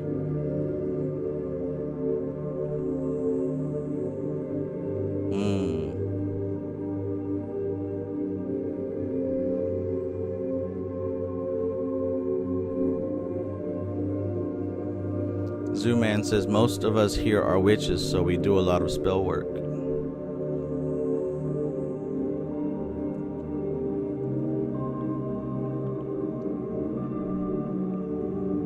Yes, yes. And you know, it isn't a bad idea to every now and then maybe give an offering to those forgotten spirits or the ones who may be passing right now without any help. If that's your thing, you know, I do it occasionally. Give an offering, light a candle, some food, water, something. Hell, even Bobby Hemmett poured a little something for all ancestors known and unknown, right? That can only be a beneficial thing, right? Because I'm sure that some of those spirits will be grateful for that. And even past personal gain, you're adding a positive balance to the account, if that's what you want to do. Visual OD says, I can now see the importance of Catholics praying for the dead. Seems like a lot ritual to get lost with rise of Protestantism. Yes.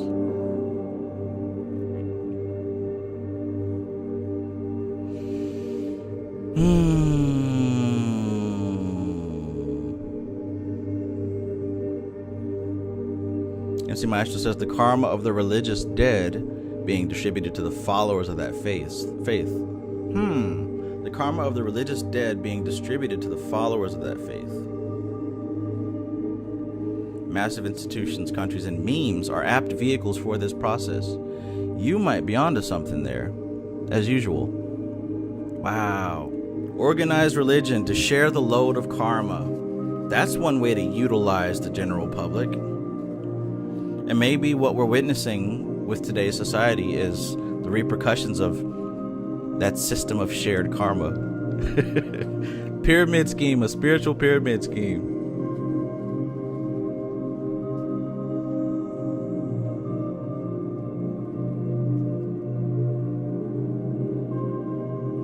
Indigo Blackbird says, right now I have a job as caretaker and have witnessed deaths of people I don't know, like a relative. What I've learned and seen is an unraveling or unweaving. It is slow and like fading away. Sounds kind of spooky, huh?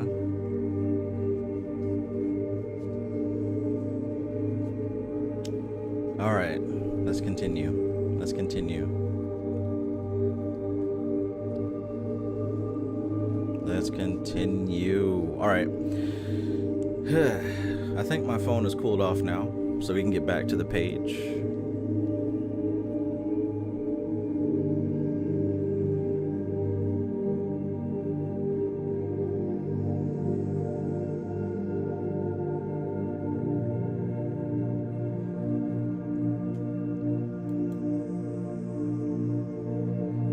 Good.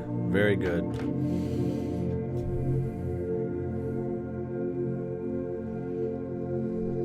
Okay, so yeah, with the RW ISIS, if you feel uncomfortable with having your altars up, if that's not what you want in your home anymore, then by all means take it down. There's no reason to have it there if it makes you uncomfortable and it doesn't add anything to to your practice or whatever.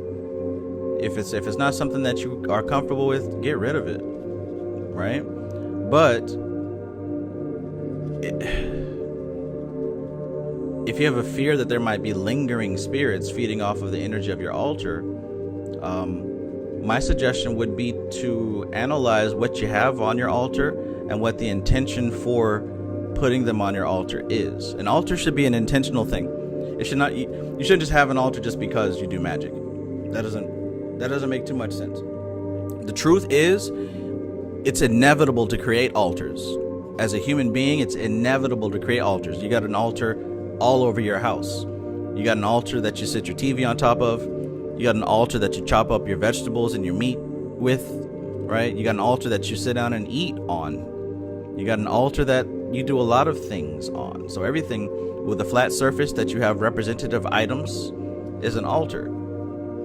But again, like I said, there's a reason why you have those things there. You don't just have stuff up there. Well, I mean, I'm speaking for me. I don't just have stuff up here because other people do. Maybe I know that there are a lot of people who decorate their homes because they think that's how a home should be decorated. They got the live, laugh, love poster over here, and but everything that's in your environment is an extension of you. And if it's not an extension of you and you just got it up there, there's a question, right? There's a question that needs to be asked, which is why? And then that should be answered by answering these two questions. Is it useful? Is it appropriate? Is it useful? Is it appropriate? That's it. So I hope that answers your question. Let me know if it does. Let me know if you're still here. And for the rest of you beautiful, amazing people, let's continue with page 35.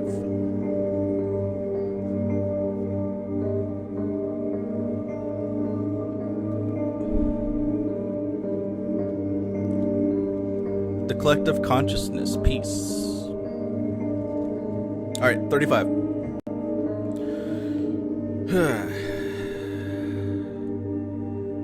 The drawing of the blinds when a death takes place is another custom, which has its roots in psychic fact. Okay, so just so that we're all on the same page, the first fact of death that has turned into a tradition and a custom is the giving of flowers and offerings, candles and stuff when a person dies. That has its roots in the fact that the consciousness is transitioning from a physical body to an etheric body, then to an astral body.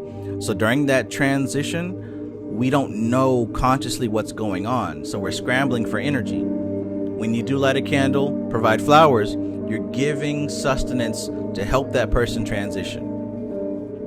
So that's where that tradition came from. The next tradition here is of the drawing of the blinds when a death takes place is another custom which has its roots in psychic fact. Nothing disperses an etheric double so quickly as sunlight. Nothing disperses an etheric double so quickly as sunlight. Is that why it's so easy to do this work when the sun's down?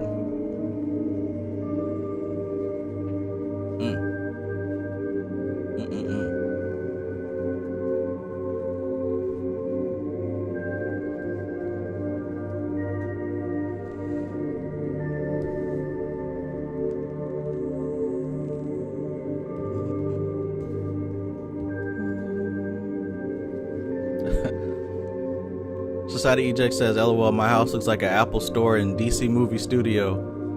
And that's what you want, right? Your environment should be a reflection of your inside.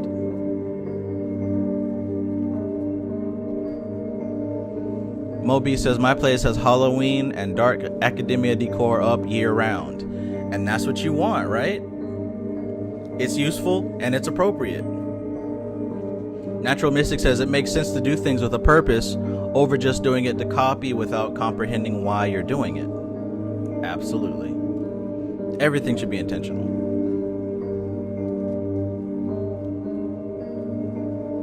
All right, so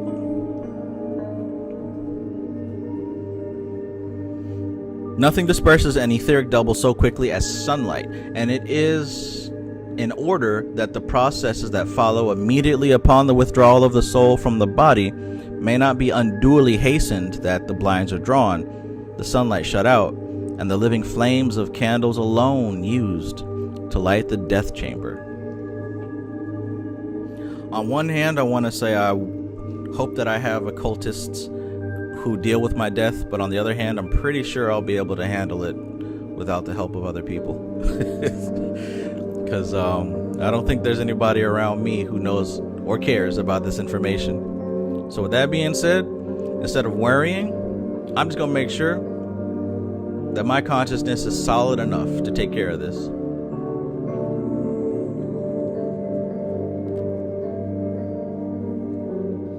DRW Isis says, no, I don't feel uncomfortable. I just don't want to do the right thing.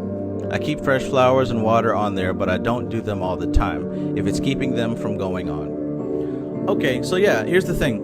What keeps them from going on is the negative thoughts, the mourning, and the depression and the sadness. That's what prevents them from going on. It's confusing, right? Because they may want to move forward, but if these are people who love you as well, it's in their heart to want to comfort you. They can't move on because you're holding them here. You're holding on to them out of selfishness.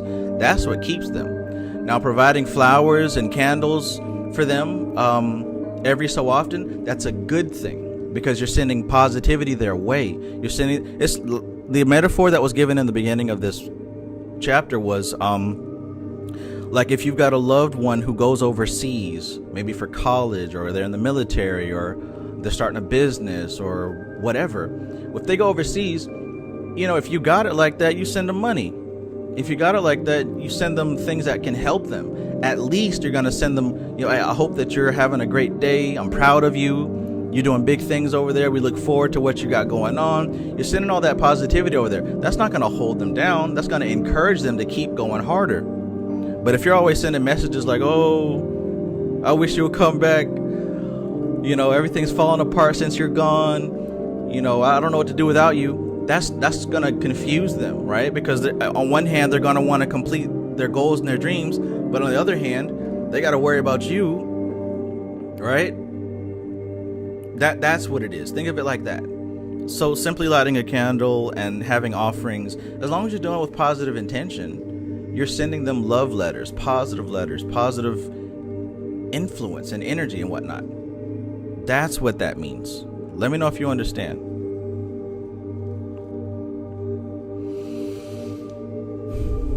And when it's time to stop, you'll know intuitively. There's not like a time to stop or keep, like, you'll just know. Again, like if you got somebody overseas doing their thing, maybe one day you stop sending letters and money. Maybe they don't need it anymore. All right. I'm sure that settles it. If not, let me know.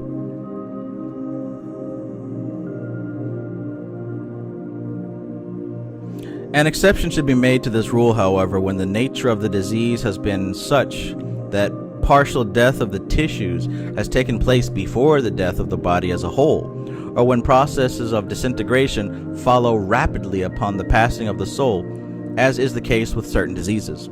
For this means that the etheric double has been almost out of the body before the actual end.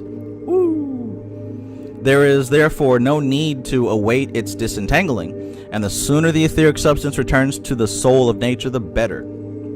In other words, what she's saying here is there are certain conditions where if the body is beginning to dissolve and fall apart, that's an indication that the etheric body is already starting to detach itself. The wearing of deep mourning has a very marked psychic effect.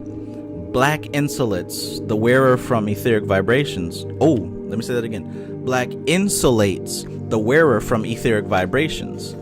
And a person so clad is more readily able to get in touch with the subtler planes than one clad in colors, which each attract their corresponding vibration. Now, she just dropped a very useful piece of information for those of you who are paying attention. What did she just say in that sentence? Who's listening? What did she just say in that sentence?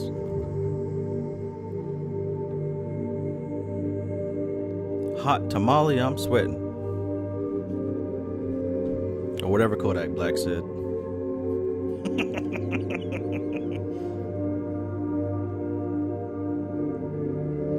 Meet me at the altar in your white dress. We ain't getting no younger, so we might as well do it. That's the only reason to get married? Because you ain't getting any younger? Let's get married. We ain't getting no younger, so we might as well do it.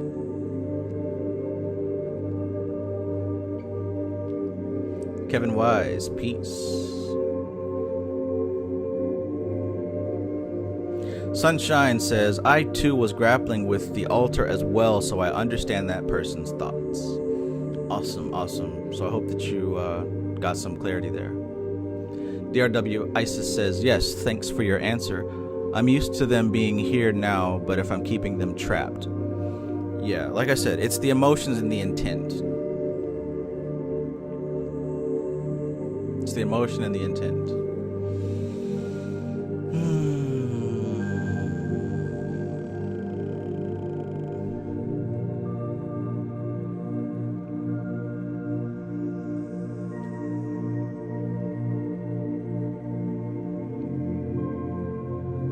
Visual OD, I like that.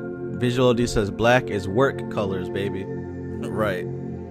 Basically, what she said is that wearing black all the time insulates the wearer from etheric emanations. It's a neutralizing color, the color of Saturn. However, wearing certain colors attracts etheric energy that is associated with that color.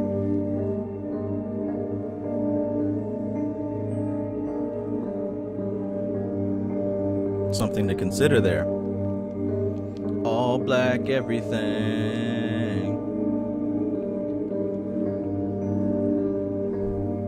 So wearing black and not really being influenced by the other colors helps. It assists. It's not the determining factor, but it does assist in getting in touch with the subtler planes than one clad in colors, which each attract their corresponding vibration. Society Eject says, LOL, I have black on today and people was laughing at me because it's 100 degrees outside, but I was cool as a bitch. Listen, man, one thing I've learned from my many years of wearing all black is eventually wearing black in the sun doesn't affect you like people who aren't used to it.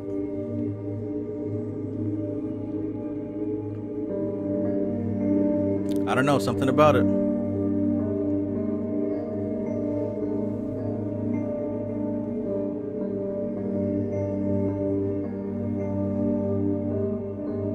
Richard Tracy says, I might wear all black for 4 years straight. Jay-Z. Surprisingly, I don't know any Jay-Z lyrics.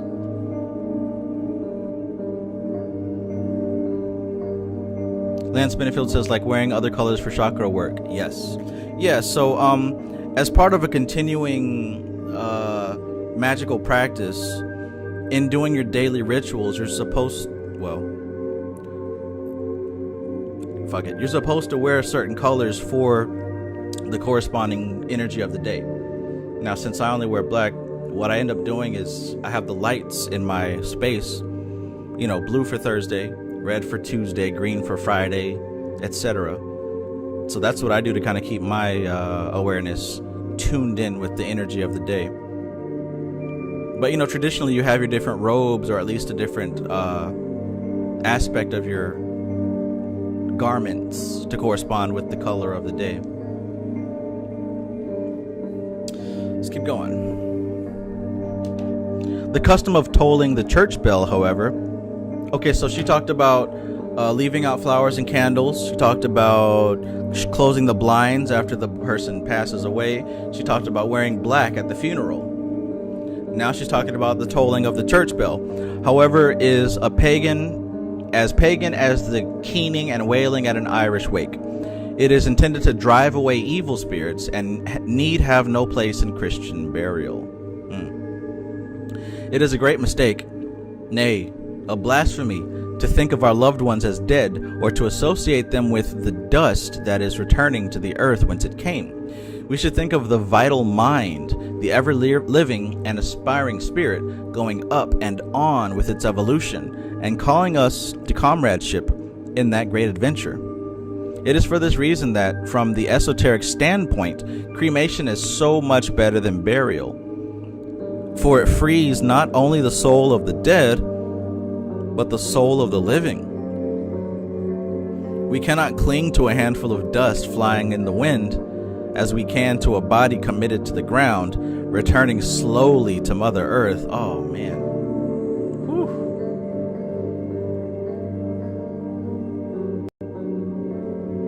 I'm not going to lay it on too thick, but something about standing there and seeing the body of the person that you loved for years, and they close the casket and slowly drop them into the earth.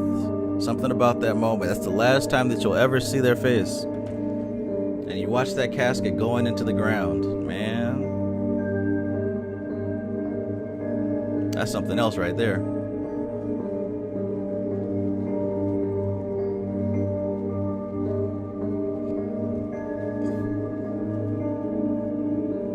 Matthew Watson says, no wonder Batman always winning. He's the only one who peeped game. Yeah, and that's a superpower, being able to peep game before everybody else and acting on it. Side Eject says, speaking of rituals, 10K been showing his ass. Yes, sir.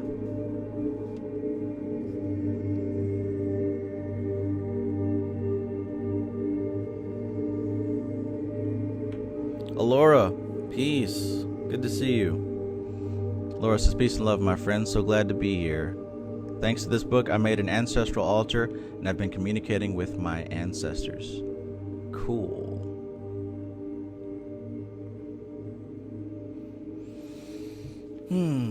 Lance Benefield says, how do the colored days work? Sundays red and so on. Well, I mean, I don't know what system you're using for that scheme, but the scheme that I follow is based on Kabbalah. So just look at the planets as associated with the Tree of Life and the color associated with them. You'll see Saturn is the black sphere, so black for Saturday. Orange is for Tifereth, which is the sun, Sunday. Red for Mars, which is Tuesday.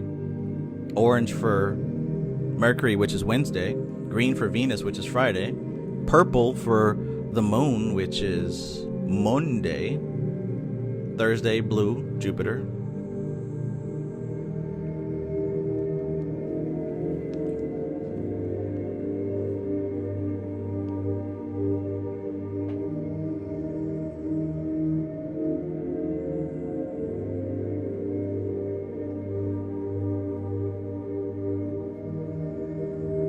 Sunshine says, we'll never watch that. We'll never watch what?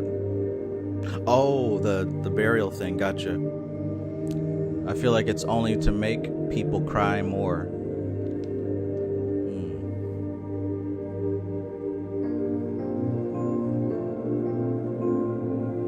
Society Eject says, Travis, you talking about emotions you never experienced. It's beautiful. It's scary at the same time. I witnessed it once with my grandfather. It's definitely a unique experience.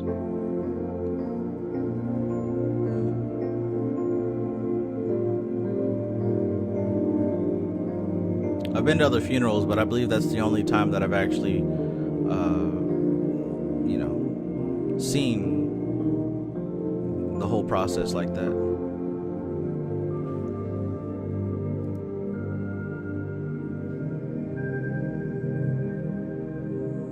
MC Maestro says, I'd add the bodies of rulers or special people regarding groups, karma, who knew this information is life, end up becoming a monument, physically and mentally.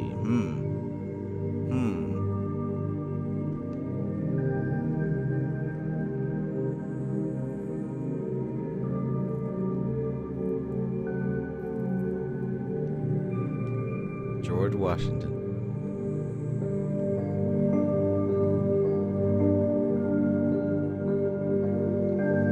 Zooman says, word to my mother, I was just thinking about wearing black, all black again, for the last 2 days.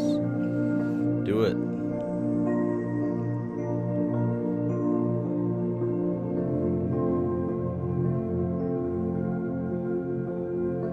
Sean Harris says, I remember that with my grandparents, watching the casket get lowered. Yeah.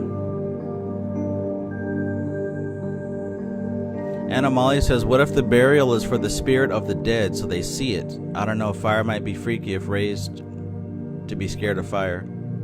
Yeah, I can see that. Alright, where were we? Cremation.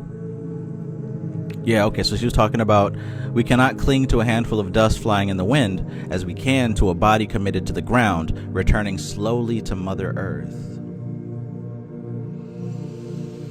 The last earthly service of love should be to take the ashes of the beloved one to some spot sacred to the memory of happiness, and there scatter them on the wind, giving back to nature that which nature gave. There, as at an altar dedicated to love's memory, may we seek to reestablish our contact, not with the dead, but with the ever-living, sending forth our thoughts like birds into the unseen.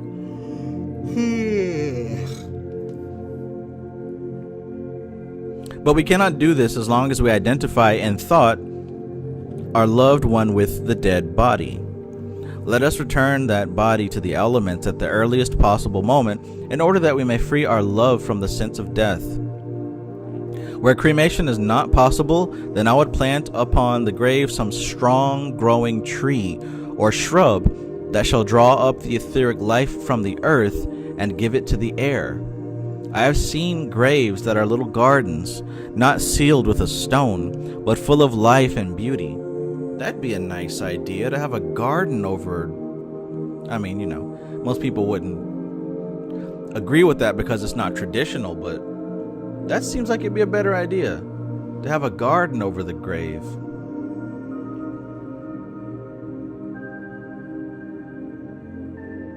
I don't know. Maybe I'm just weird. I've seen graves that are little gardens, not sealed with a stone, but full of life and beauty. Between the making of the grave and placing of the stone, there must elapse a period of at least a year. And what can be more beautiful than to sow wheat upon the bare earth to symbolize the life that is given of God?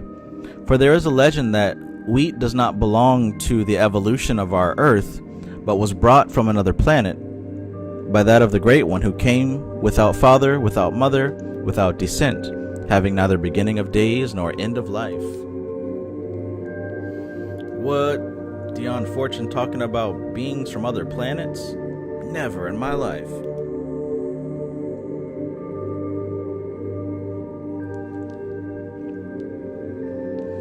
Somewhere in the decoration of gravestone or coffin, it is invariable to find the cross.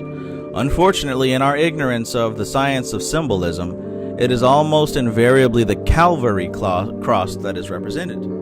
There are many different forms of the cross, however, and the Calvary cross represents sacrifice and renunciation. It is the Celtic cross, with its long, tapering upright and small arms upon which is superimposed a circle, which is the sign of life, triumphant unto salvation. This is the cross beneath which all that is mortal of an initiate should take its rest.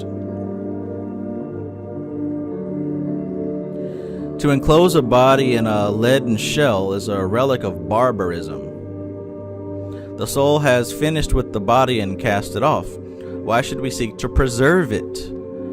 The best casket for the mortal remains of those. The best casket for the mortal remains of those we love is one that will restore them to the earth as speedily as may be. For this reason, the traditional elm is better than oak, which is too enduring. If it is not possible to commit the clay to the swift and purifying fire, let the kindly earth perform its office in its own way, returning the elements of mortality each to its place in nature. The soul is not really free until it has been done. Some shadow of earth will remain to cloud its awakening. Yikes. Yikes.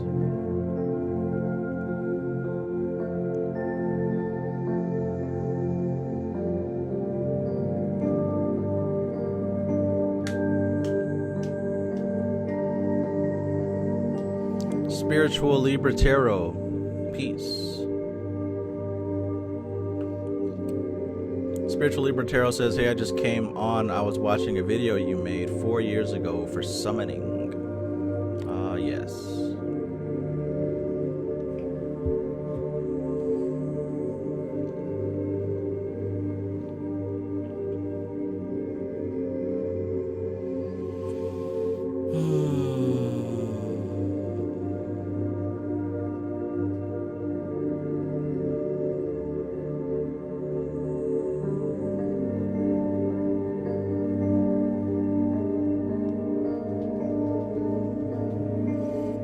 Spiritual Libertero says, and you're alive. Look at that, LOL. What are you teaching now?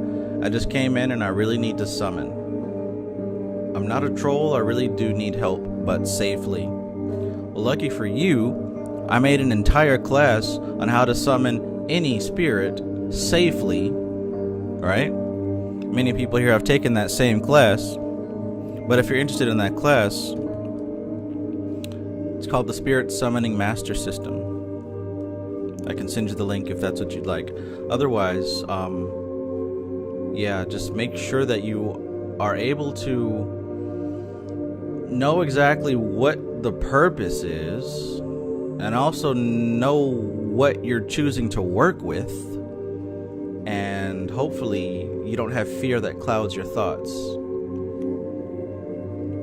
Focus. Framestar Films, peace. Good to see you.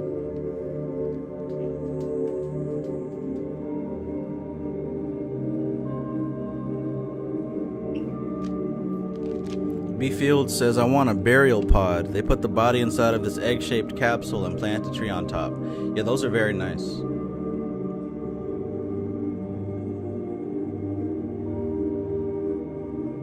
Sparkle One says, I watched a program that showed and talked about the process of a body decomposing, and it is not good. It takes about a year before it turns to dust. Yeah. And look at that last line. She said, the soul is not really free until this has been done. Some shadow of earth will remain to cloud its awakening. Because technically, a part of you is still on Malkuth, so it makes sense. Koi Siwul, peace, brother.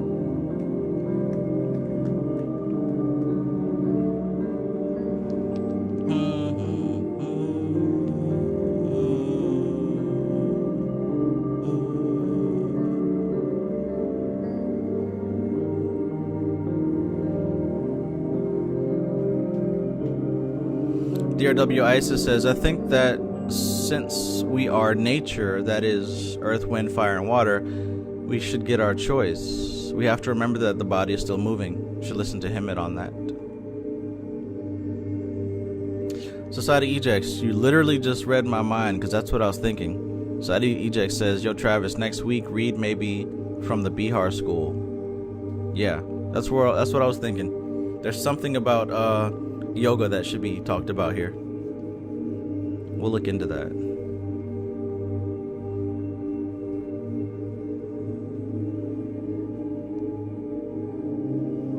Peace, MC Maestro. Always good to have you.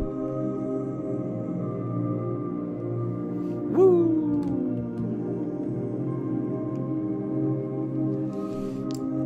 Let's see. Alright, so we've got one more chapter that we're going to do, which is number 7, The Death of the Body. One chapter or two?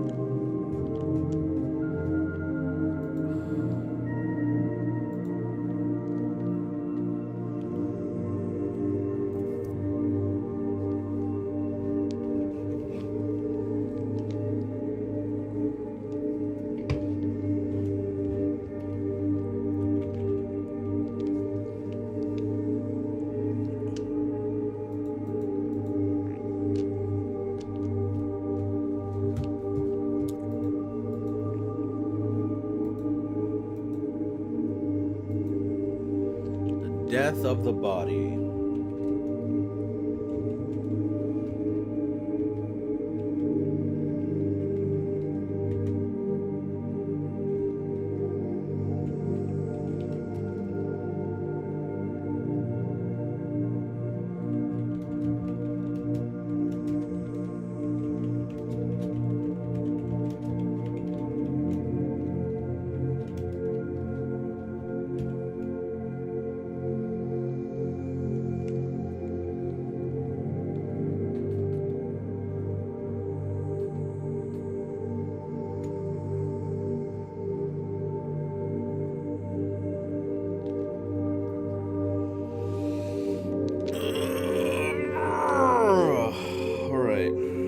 Let us continue.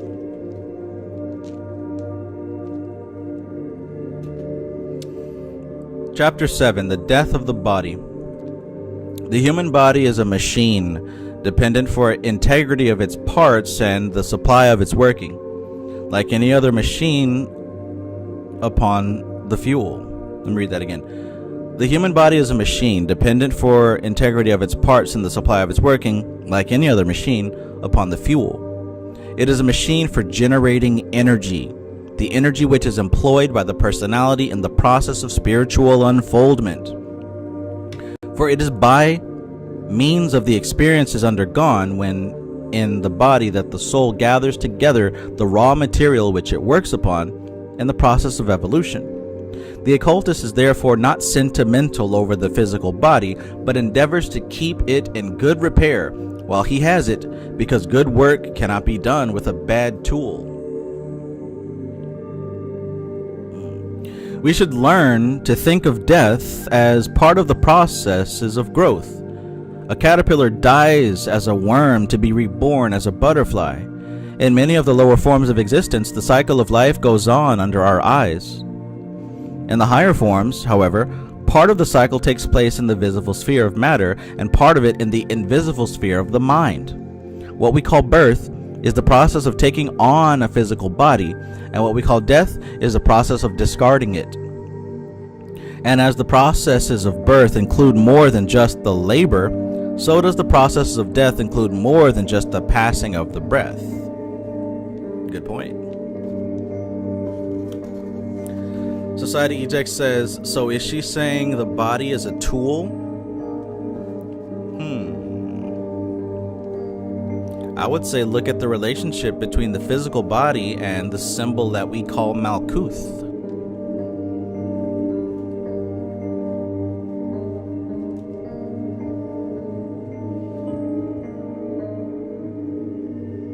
What do you guys think? Is she saying that the physical body is a tool? Framestar Film says, imagine there's a bed of angry, frustrated souls because funeral companies have profited off of providing too robust, expensive coffins that aren't apt for speedy release. I was thinking about that. That sucks. You know, and then you got, and like I said, you know, we're dealing with human stuff, so no judgment. I can't pass judgment because I'm not a part of it. I don't play these games, but a lot of people, you know, we go into so much about buying the right casket and the big funeral service and all this, and it's all sentimental and it's all emotional and it's all social. But like literally none of that has anything to do with the spiritual aspect of the process. But what we've seen here, the more that we learn, we're learning that the more attention that is paid to that social stuff, the more detrimental it is to the actual spirit. Because like what we said earlier, you know, you've got all these people putting this deceased person on the news, and all these people across the world, across the country, across the world have these angry feelings and we want justice and can't believe y'all did that. All this negative attention placed towards this individual who's really trying to work on transitioning to the next side, but he's got all this negative energy anchoring him down here, or her down here, and they can't pass on. So on the earth plane, on the social plane, we think we're doing something great for this individual, but on the spiritual plane, we're making it very difficult for them to transition. Likewise, we've got these very expensive, long-lasting caskets that aren't going to be dissolved anytime soon, which means the body's going to stay in the ground much longer than necessary. And that consciousness will always have a tie to the physical plane. That's rough. The more I think about it, the more I'm considering cremation. Sheesh.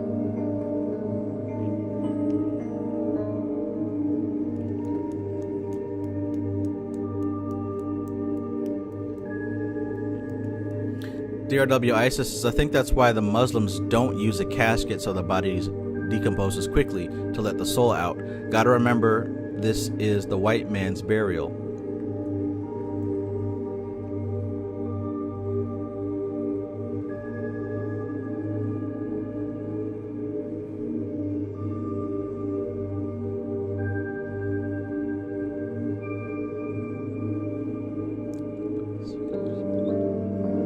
Yeah, it might be better to be cremated, to be honest. Jet Jaguar says, if the all is mind, then how much weight on the situation can my body being burned versus being mummified have? I mean, it really depends on the individual. It really does, right? The all is mind, like, yeah, that is a metaphysical truth, but it doesn't really mean anything when we apply it to the individual. The all may be mind, it always is mind, it's never not mind. However, what's the individual's attachment to their body, to their life, to the people that they love or hate? What's their attachment to their experiences? What's the individual's attachment energetically, mentally, habitually? What is the individual's attachment to these things? So if we talk about the all is mind, the all being mind is you using that mind to keep yourself attached to these things, to keep yourself attached to that physical body. So some people may be less prone to stay attached to their body and the things they used to do and the people they used to be around. Some people may be a lot more attached to that. And because the all is mind, they make it difficult for themselves to transition.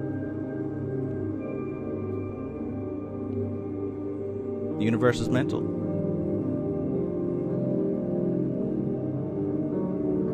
All right, let's keep going.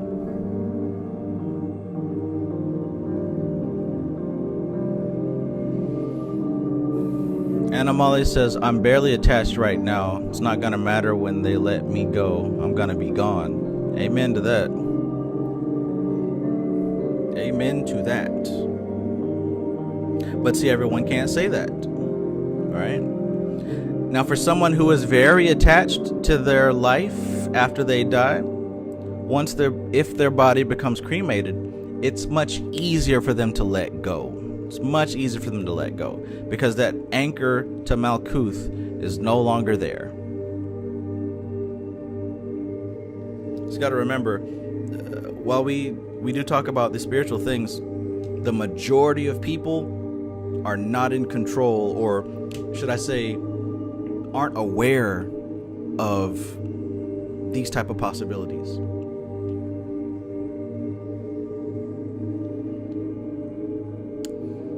So,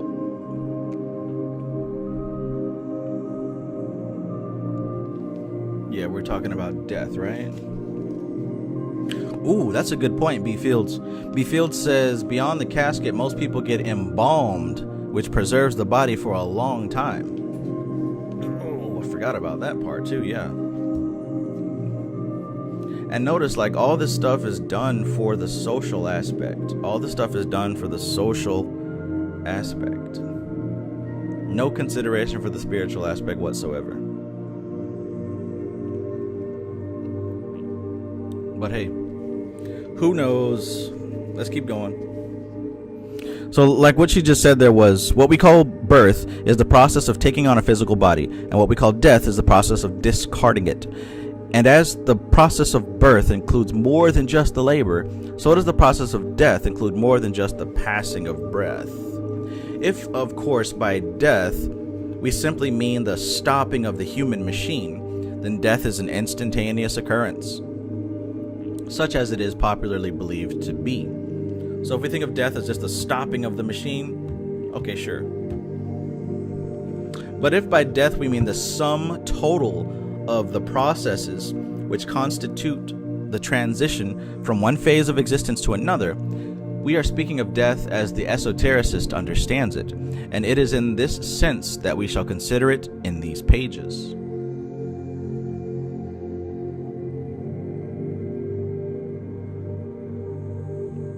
Winter Soldier 22, peace. Winter Soldier says, burn me on some logs in the sea. Okay.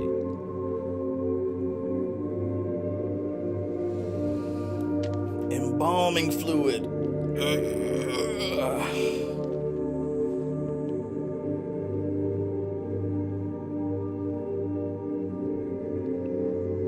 Let's keep going. So, let's get into it. Death as the esotericist understands it. There are two ways in which death may come: naturally and in accordance with divine law, or unnaturally as a breach of divine law. Strange as it may seem, the esotericist does not reckon death by disease as among the natural deaths.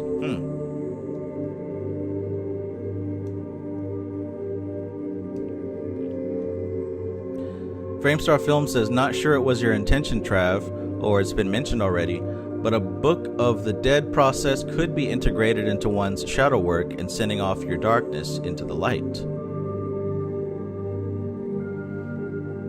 That is a genius idea, Framestar Films. I would expect no less.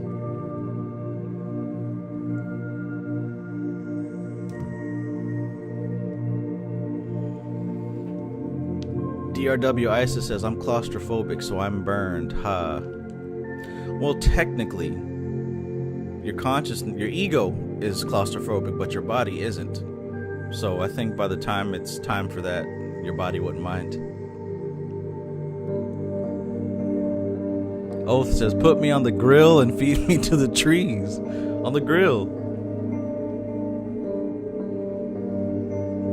Society Eject says, it's crazy that people up north used to smoke that shit. Used to smoke what? Wait. Used to smoke what?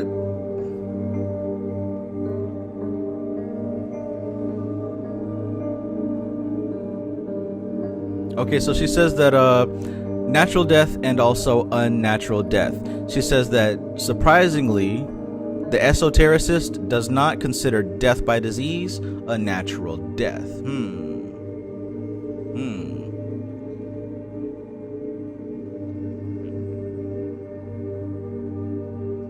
Disease is due to a breach of God's law. In some way, violence has been done to nature, and the breaking down of the human machine is the result. I like when she uses the word violence. She uses it in a colorful way.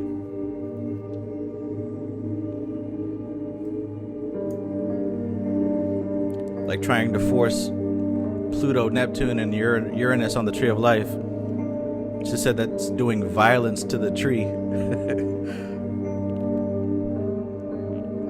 So, disease is due to a breach of God's law. In some way, violence has been done to nature, and the breaking down of the human machine is the result. Natural death, the death brought about by the workings of the divine law, only takes place when the karma allotted for that incarnation has been worked out. Until this is done, the vital forces will keep old age at bay and retain the powers but little abated to an advanced age, as is proved by the many instances of men and women strong in God's service far beyond the allotted span of 70 years and 10. Natural death only takes place owing to the wearing out of the working parts of the machine, or, to change the metaphor to a more exact one, to the stilting up of the tissues.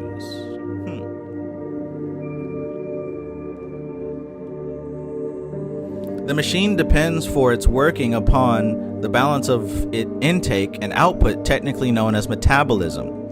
The intake is always in excess of the normal output in order that there may be a reserve available for emergencies.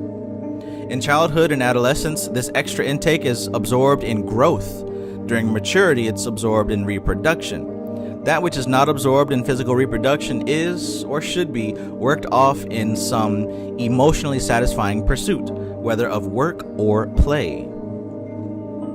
As soon as the upbuilding phase of life passed, the surplus of intake or output begins to be stored in the tissues in its most compact chemical forms.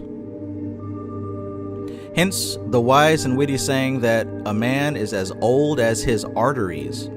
Interesting. Oh boy.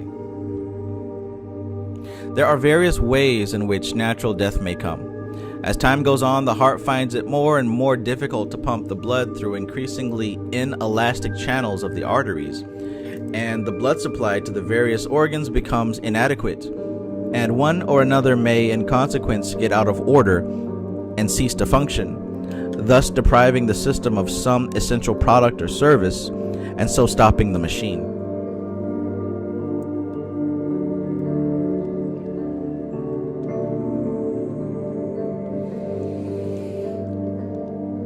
Oh boy. Julius Pinson says, getting rid of fear heals the physical a lot. So fear is not normal.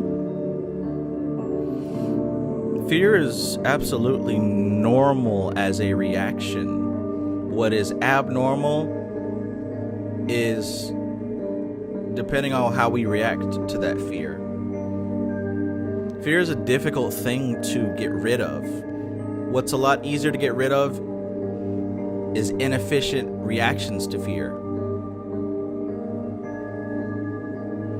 I mean, even people who handle snakes and alligators and shit, there's still that initial spark of fear, but they don't use it to run. They use that adrenaline rush to handle their business, right? To handle their business.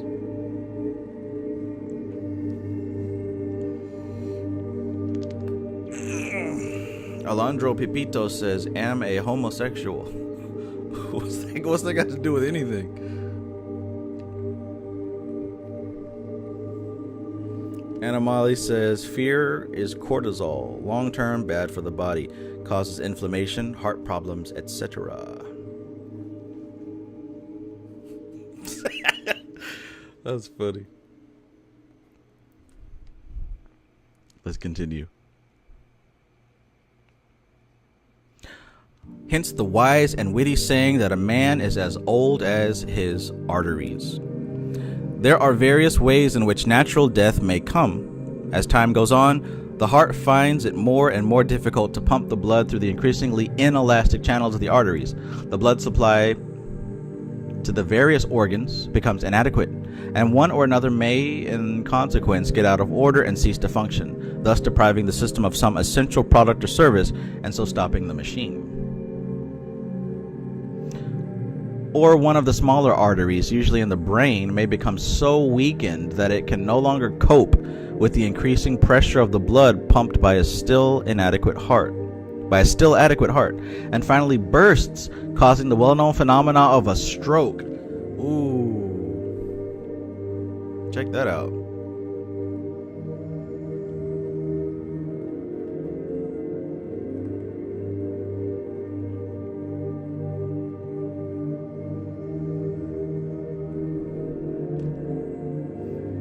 Let me read that again.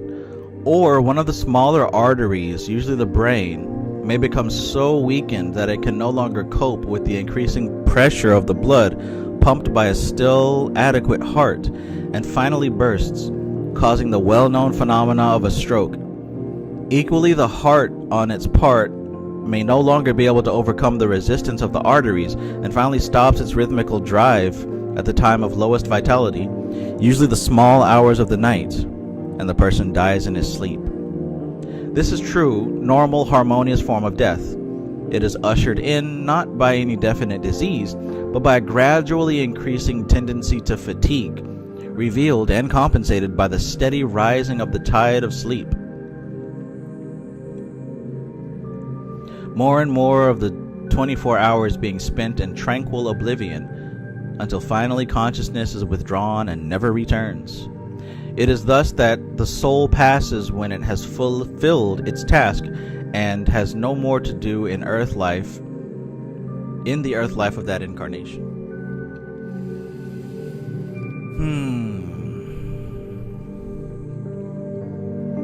Interesting.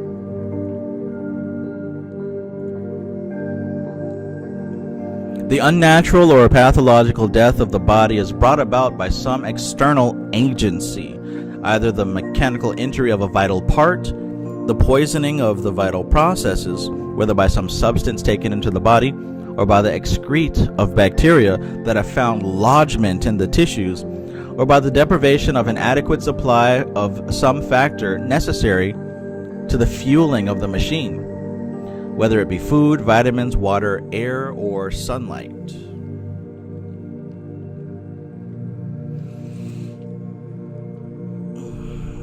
DRW Isis says, thanks for the conversation on this. A lot of people are afraid of this subject. Peace.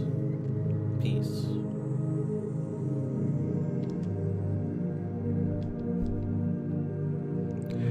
Every ill that flesh is heir to will find a place in one of these three categories, and the esotericist regards them all as forms of pathological death. For given different conditions, they could all have been avoided. If the injury had not taken place, the man would have lived. If he had not come into contact with the virulent germ, the trouble would not have started. If he had had adequate supplies of the necessities of life, neither too much so that the tissues were replete, or too little so that they were enfeebled, he would have been alive today. We can always say of these pathological forms of death that if such and such a thing had not happened, the dead would not have died. Therefore, we say that these deaths are all unnatural, and if we were living in the golden age of the earth's perfection, they would not have occurred. The normal way of dying is to die in the sleep in extreme old age.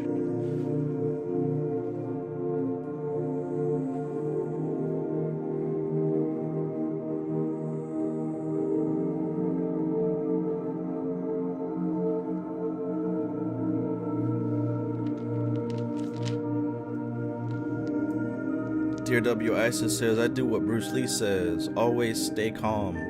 Amen. Amen.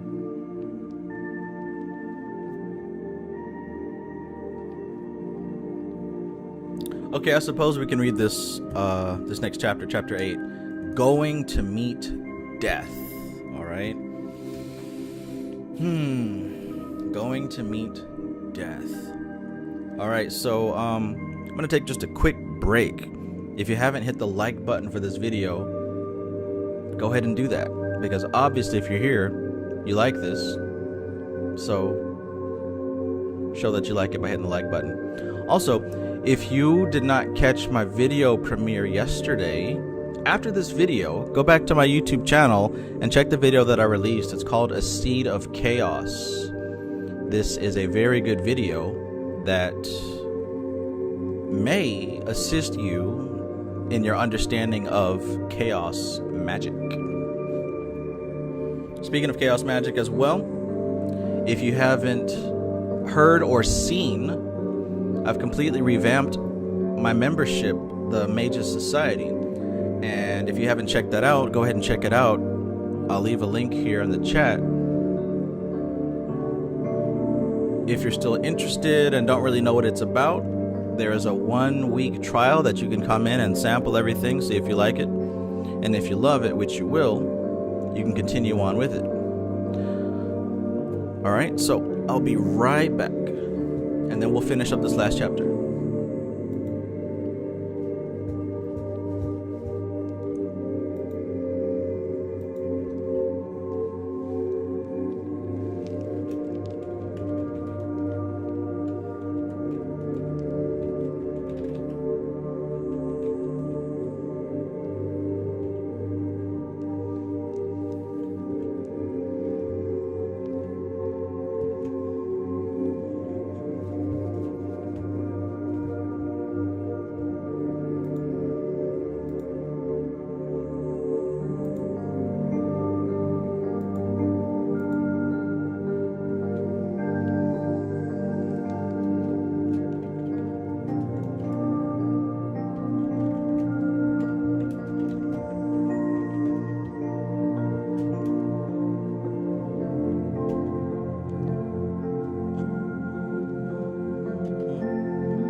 All right, now that my Twizzlers break is over, let us commence with the reading of chapter 8. 11:11. It is 11:11 on the East Coast right now. All my East Coast people, drop an 11:11 in the chat.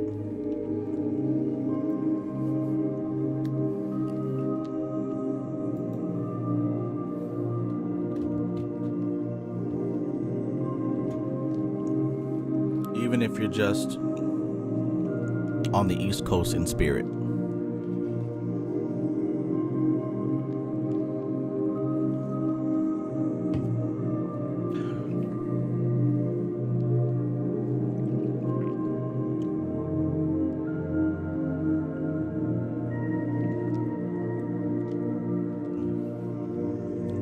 Dear W. Isa says, they keep saying when we die we're going to heaven with streets paved of gold and just sing to the Creator God all day. Boring. Going to Jupiter to do the cosmic slop. Ha.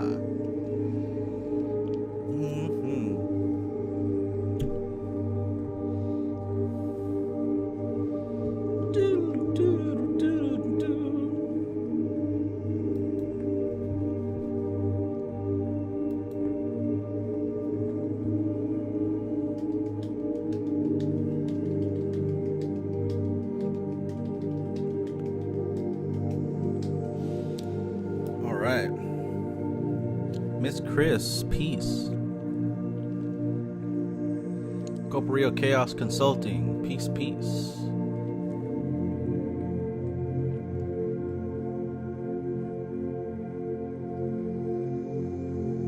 Terrible news, Arius. To answer your question, no, I did not get your email. At some point, I lost it, didn't know where you sent it from, and I was too embarrassed to tell you. So I let all that time go by needlessly, and there you have it.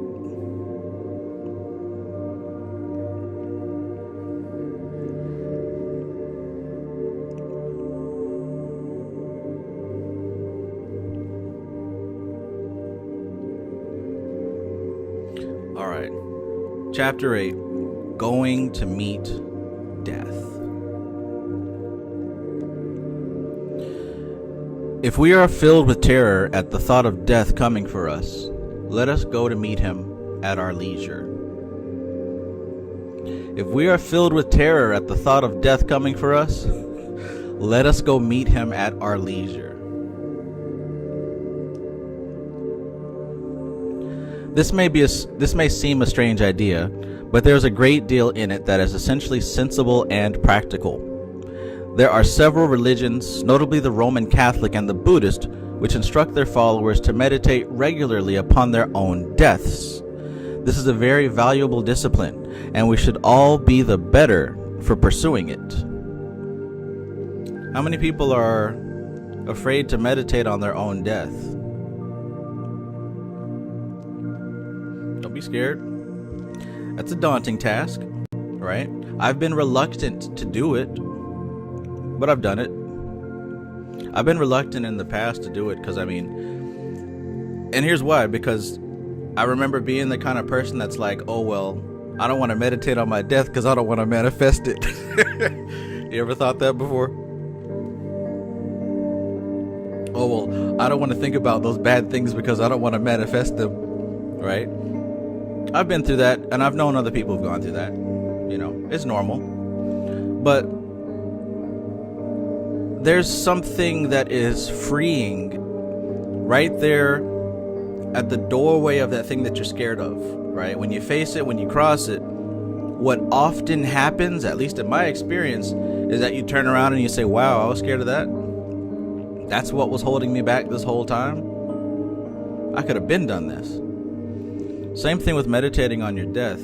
It seems like an idea that you don't want to do, right? Because if you're spiritual, you don't want to manifest your death, right? But the thing is, what happens is you stop being afraid of it. You start having other kinds of thoughts like, okay, well, what if it was like this? Okay, well, what if it wasn't like this, right? You allow yourself to go into territories that you wouldn't normally go into. Look into the Chode meditation. That's spelled C-H-O-D-E. O with the 2 dots on top. D, C-H-O-D.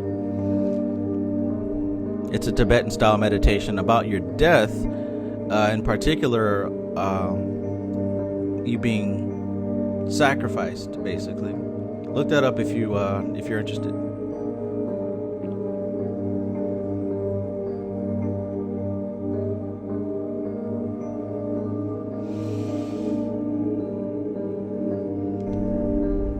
Okay, so this meditation upon our own deaths, however, should not concern itself with the dissolution of the body.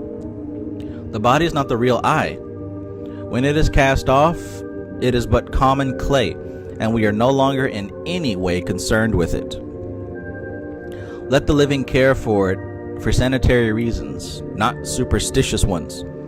We should think of ourselves as escaping from the body, getting free from its limitations, and begin to imagine the kind of life we shall lead when this occurs. We can see ourselves meeting with those of our friends who have preceded us through the gates of death. If death appears to be imminent, we may send out telepathic messages to them, asking them to meet us. If we are indeed nearing the threshold, it is not unlikely that some response from them will reach us. We can be quite sure that they will do their best to signal us across the gulf and tell us to be of good cheer.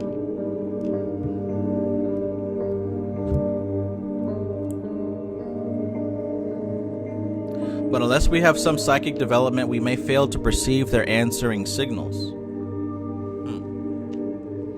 I may instance a case I once came across where a woman who had recently lost a dearly loved sister was sitting in the firelight one evening trying to get into touch with her telepathically.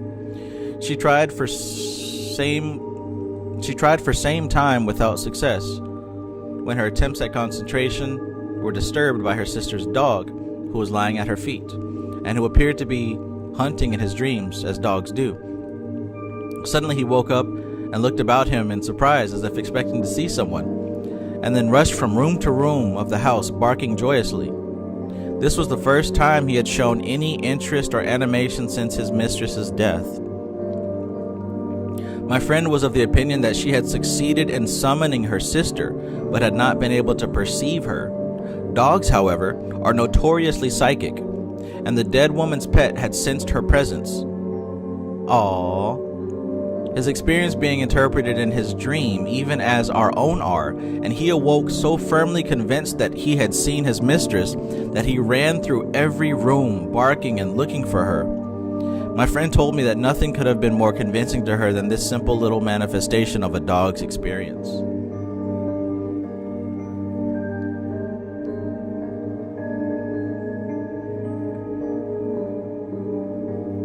Interesting.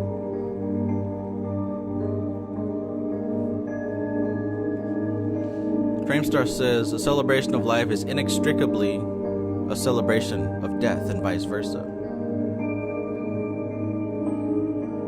Nexoda 66 says multidimensional consciousness. Richard Tracy says, by the way, the 2 dots on the top of a letter is called an umlaut. Umlaut. Alondro Pepito says, death is Maya. No, you don't have to answer for that first comment you made. Because that came without invitation and without explanation. Alligator Peace. Alligator says, greetings. I did a past life regression once and I witnessed or observed my death from a past life. I thought it was over forever. Look at me now, LOL. That's how you know it's real. Or I should say, that's how you know when it's serious, when it feels real. Anna Molly says, I just watched a video from a hospice nurse or something said that people dream about loved ones before they die all the time.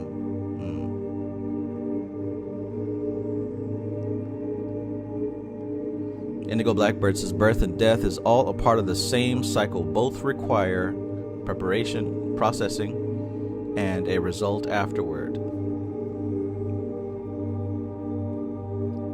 Christian Cloud says, I once did a past life meditation too, And when I died in that life, I thought I was alone. But really I wasn't, because this me that I am now was there through the meditation. That's another thing to consider. Consider that if you are going to think about your death in the afterlife, it's not just going to be your grandma, your auntie, and your best friend from high school and middle school. It's also going to be all of the, many other versions of yourself or who you were. Consider that. And who's to say that these other people actually aren't versions of you? I mean, maybe you've heard of the term solipsism, but the higher up you go, the notion of you starts to lose footing, right? The higher up you go, there starts to be a blurring of the lines of the individual, right?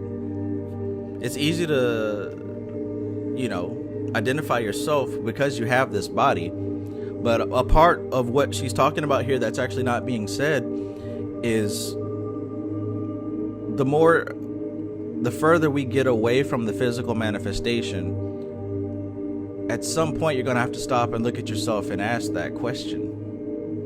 And you know what that question is?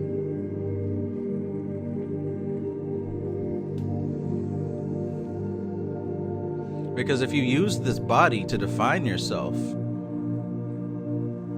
through your behavior, your mannerism, through your style, through how you present your physical vessel, if you use all that to define your ego, what happens when you no longer have it? What do you become then? What do you become once all that is gone? Interesting. Richard Tracy says certain species of animals are incredibly psychic, one specifically cats, which is one of the contributing factors for their use as familiars, and one reason for their worship in ancient Egypt, because they can sense other beings.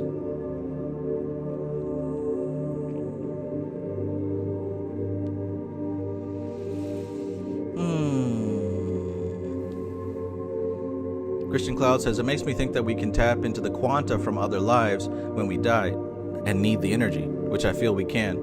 But we have to be open to that. Even if we're not, though, we will eventually.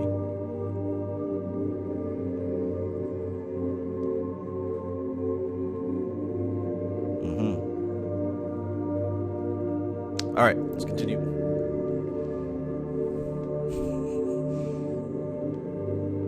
Society ejects. I'm not going to get my answer.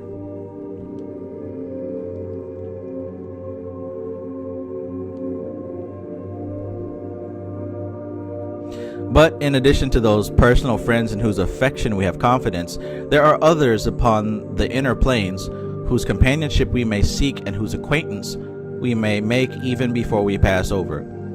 We may recall our Lord's promise, I will not leave you comfortless, and pray to him that our guide may be made known to us in life, so that we may pass out in confidence when our call comes. There is, however, no purpose in doing this unless death is near, because guides change their tasks on the inner planes. The work of meeting the dead being one of the first they are employed upon when they come over, and in due course they pass on to other duties. They only come down to the shore to await our coming when the bark of the soul has cast off its mooring ropes.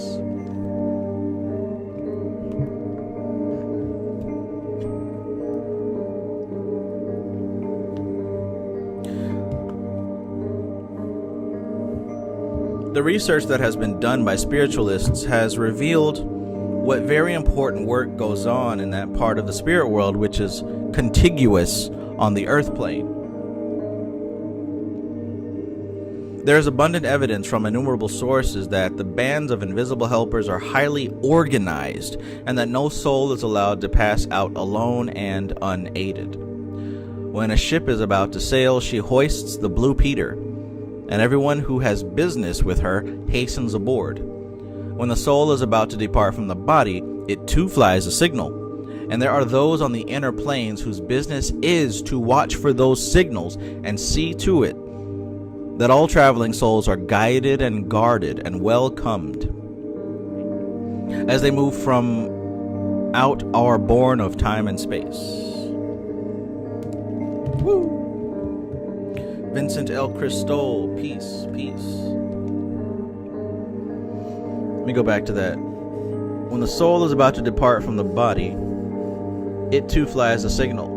And there are those on the inner planes whose business it is to watch for those signals and to see to it that all traveling souls are guided and guarded and welcomed as they move from out are born of time and space. I mean, if you think about it, if you had a spiritual awakening, right, you may have had an experience where you might reach a certain level within meditation, or you have some type of gnosis where this information suddenly sparks, or maybe you've had a near-death experience or a near-dangerous experience and you felt a presence. You might have felt what you've called an angel. You might have felt something, right? So just imagine if during life and during certain circumstances you feel the presence of some force that's greater than yourself, why would that not apply to death, right? If it's applied to you in life, something happens and you receive some type of assistance, some type of intuition, you receive. Basically what I'm saying is, if in some life event you've had an experience where you felt the presence of something maybe higher, greater, right? Something that we have a hard time describing in words. How much more so would something like that occur when it's time for you to move on? It's time to kick rocks. When it's time to bounce. When it's time to transition. Expect it.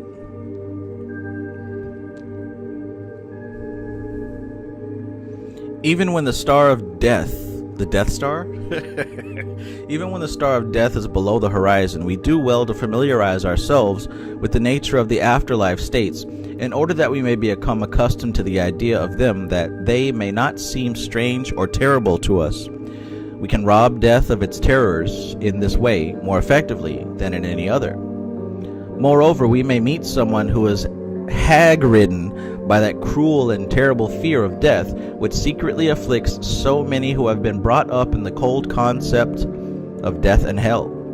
It is a thing that very few people will confess spontaneously, and to meet someone who has escaped from that bondage may be like a light dawning in darkness to them. By the way, the most dangerous part about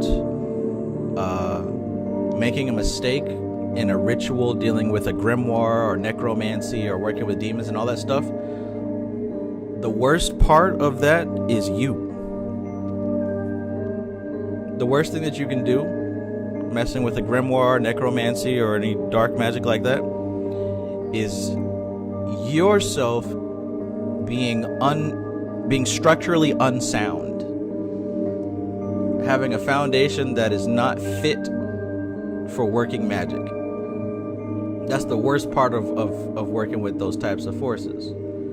It's not some demon coming out the ground to grab you. It's not bad luck. It's you having a mind that is not equipped to process reality happening in a way that you're not used to. Because see, a mind that is structurally unsound will attribute bad luck to things that don't require that label. A structurally unsound mind will attribute to demons and forces of evil which don't require all that, right?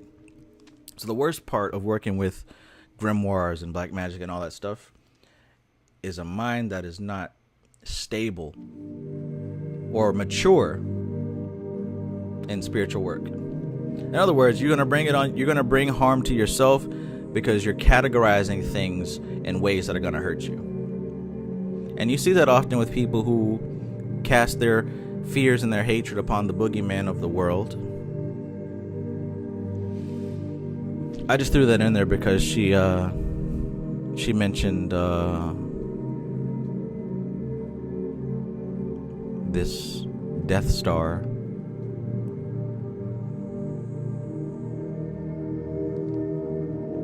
Fun fact. Okay. We Grow Natural family, peace. Aw, We Grow Natural family says, hey Travis, I'm so happy to find you on live. Happy to be in this space right now. Awesome. I'm happy to be here too.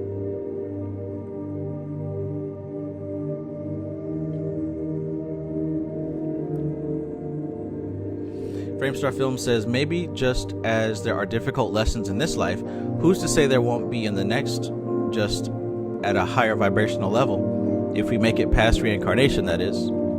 The ongoing revolving doors of life and death may take many lives to exit on each of the higher planes also. It would make sense. It would stand to reason. Sa Osset, peace. Sa Osset says, I saw an auric silhouette clear as day a few days back. I've been procrastinating doing a reading about it. Now I'm here, LOL. Tuned in at 11:11. I see.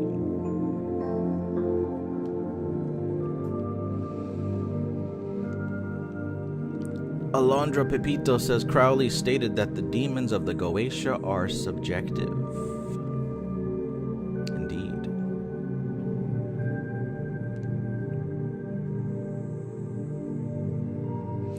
But there's more to that chapter. Read the whole thing and see what he says. The debate of are the spirits of the Goetia objective or subjective, it wasn't solved with just that sentence. He was making a case for both. The real answer to that question is, what are you? Are you objective or subjective?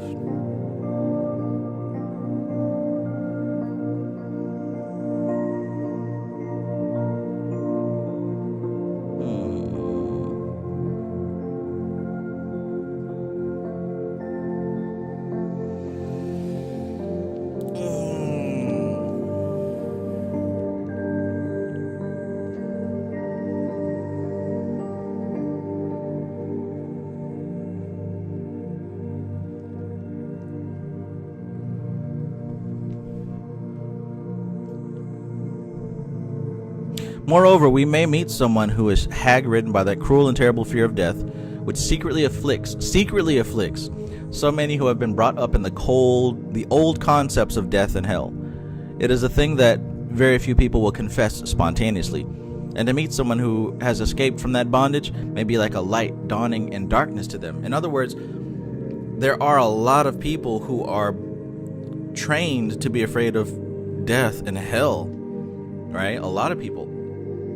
And for somebody to come out of that and to teach themselves to not be afraid of death and to not be afraid of hell, for them to talk to other people who are afraid of death is like a light in the darkness, right? I think all of us, well, I don't know all of us. There's, a good number of people here, but I can probably say confidently most of us have been trained to have a healthy fear of hell and a fear of death and a fear of, you better be good or you're going to hell. I think most of us have been trained to believe that. And for those of you who no longer believe that, who are no longer afraid of hell, no longer afraid of death, how long did it take you to reframe your perspective on death? Like, how long did it take you to not be afraid of death anymore? So to a person who's afraid of death, to hear someone talk about death without fear, that's almost like a breath of fresh air. Because everyone has to face death at some point, but most people are afraid of it. Let's keep going. In our meditations upon our own deaths, do not let us concentrate so much upon the passing out as upon the life we are entering upon. Imagine asking one of your regular friends or even one of your religious friends, asking them if they would meditate on death. What do you think they would say?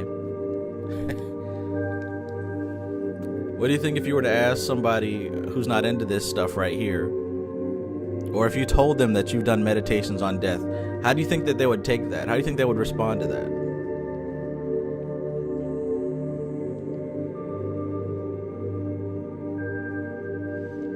We Grow Natural Family says people who had near-death experiences had a change of thought. Right, absolutely. And again, a lot of people love watching those videos because it helps to bring a sense of comfort about death, right? Vincent Del Cristol says, the big homie Luke gave me a headache in game. People run from life and kill themselves. Facts. Sometimes very, very slowly.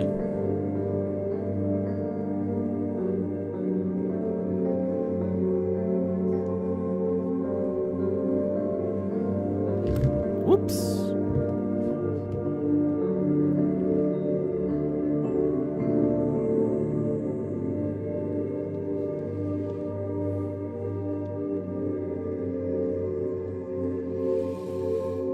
What the hell are you talking about?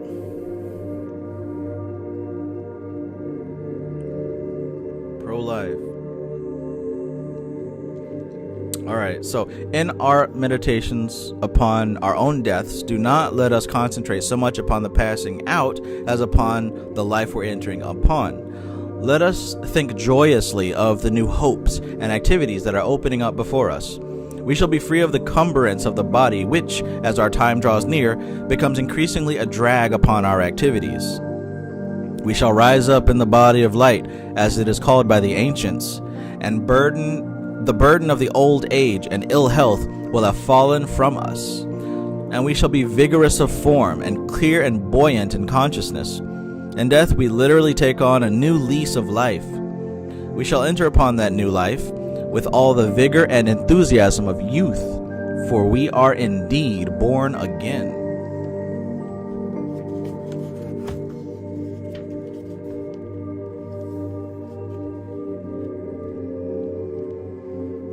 We're pro-lifers, as Bill Hicks said.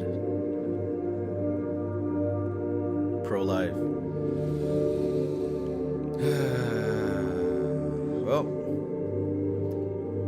that was chapters 4 through 8, or 5 through 8. 5, 6, 7, 8.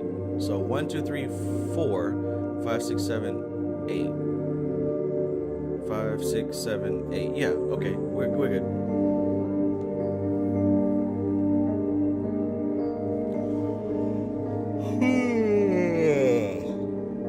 Alright, so the next reading we're going to get into the hidden side of death. We're going to talk about heaven, the afterlife, and all that other good stuff. You guys like this book so far? Yeah, so the next time we're going to read about purgatory and heaven, things of that nature. Shoot, we might finish it next time. We'll see. But yeah, this is quite an insightful book, I must say. If for nothing else, I think the goal of this book is to really help to dissolve the fear surrounding death. I think that's what the main purpose of this text is.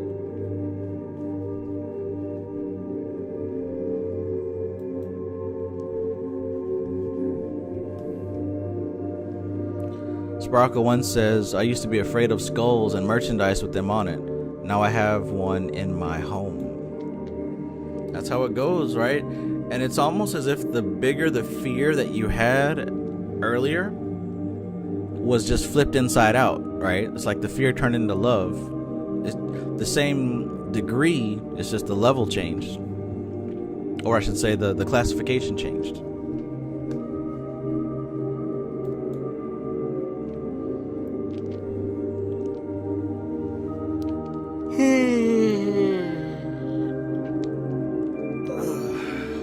Lord. Alright, so that was chapters 5 through 8. We will continue in a week from now. Hope you guys enjoyed this book. I don't know what we're going to do next just yet, but I suppose I should use these next couple of days to grab something. As Society Ejects recommended, we might do another yoga book. I think it's long overdue for a yoga book.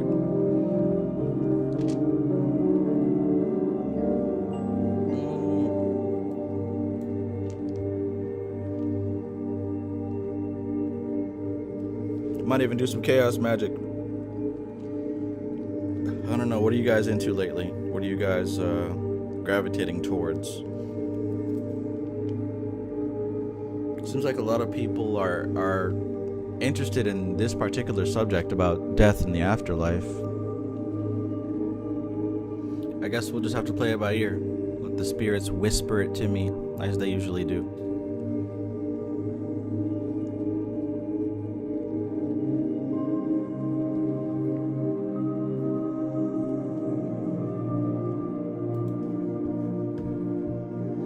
Alright, well, I think that's it. So I'll see you guys next time. Like I said, if you didn't check out the video that I posted yesterday, the video called A Seed of Chaos, I highly recommend that you go to my YouTube channel and watch that video. Also, if you are not a part of the membership, as far as the MagusSociety.com, I highly recommend that you check that out, because I pretty much walk you through everything you need to know to become a practicing occultist, whether that's through chaos magic, whether you want to learn about the 7 hermetic principles, and there's a whole lot of stuff that we're going to cover over time. But this is a growing membership with access to so many different topics that, like I said, is only expanding. New stuff every week. Check it out. Pinned to the top of this chat is a link to grab yourself a 1-week free trial if you want to see what it's all about, see if it's something that you want to do. If you're already a part of it, I appreciate you being here, and I look forward to the awesome things that we're going to uncover as we go. Oath says Tatwashuti. That'd be a good one. Tatwashuti would be a good one. Yeah, that might be a good one. We'll see. There's also the Third Eye book. Yeah, they wrote not one of the main ones, but somebody wrote a book about the third eye. I've been wanting to read that one for a while. It's got some good meditations in there. All right, we'll figure it out. Thank you guys for joining. Appreciate you. Have a great evening. Continue to think positively. And again, the people who've passed away, consider them more like somebody that you've loved, a family member who's gone overseas, right, for work or for study or for pleasure. Would you be sending them letters of mourning, letters of, oh, I just wish you were here and things aren't like they used to be and everything's fallen? Would you be writing those letters and mailing them to them? No, you'd be writing letters and giving them encouragement. You know, keep your head up. I know that you're doing great over there. I'm proud of you. You'd be sending messages like that. So consider that when you think about those who have passed away. Send encouragement, send love, send well wishes, send positively charged attention their way. Because those are the type of things that will allow them to continue to grow in the direction that they're supposed to grow into. Whereas that negatively charged attention may hinder that growth process for them and for you. So that's one interesting thing that I picked up from this book. All right. Once again, appreciate you guys. This is TK Trav, aka Travis Magus, here with LVX777. Peace.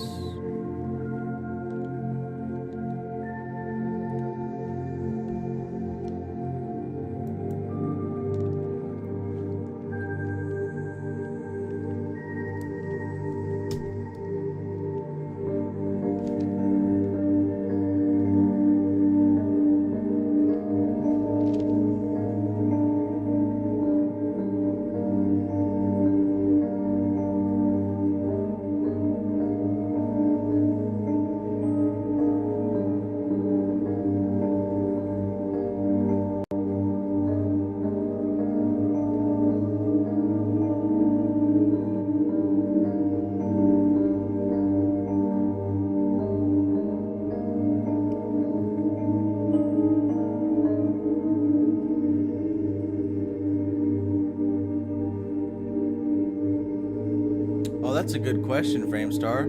Trav, would you ever consider a piece of Dion Fortune's occult fiction with analysis? I guess so. I mean, I usually don't like to read fiction, but I could make an exception with Dion Fortune. Demon Lover or something like that. Sea Priestess.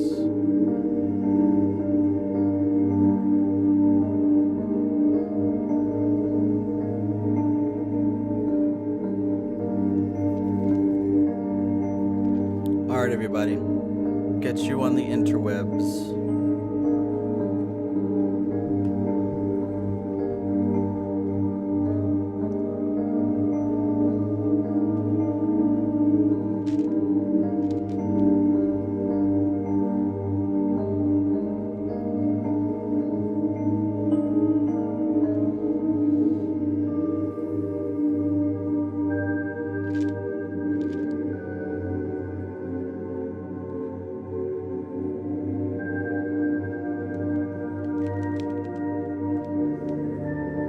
Thank you, my friends. Thank you very much.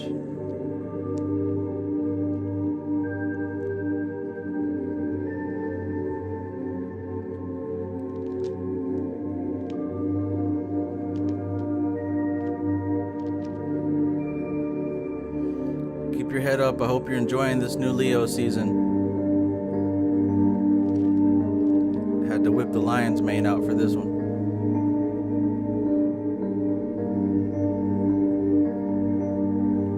Enjoy this Venus retrograde.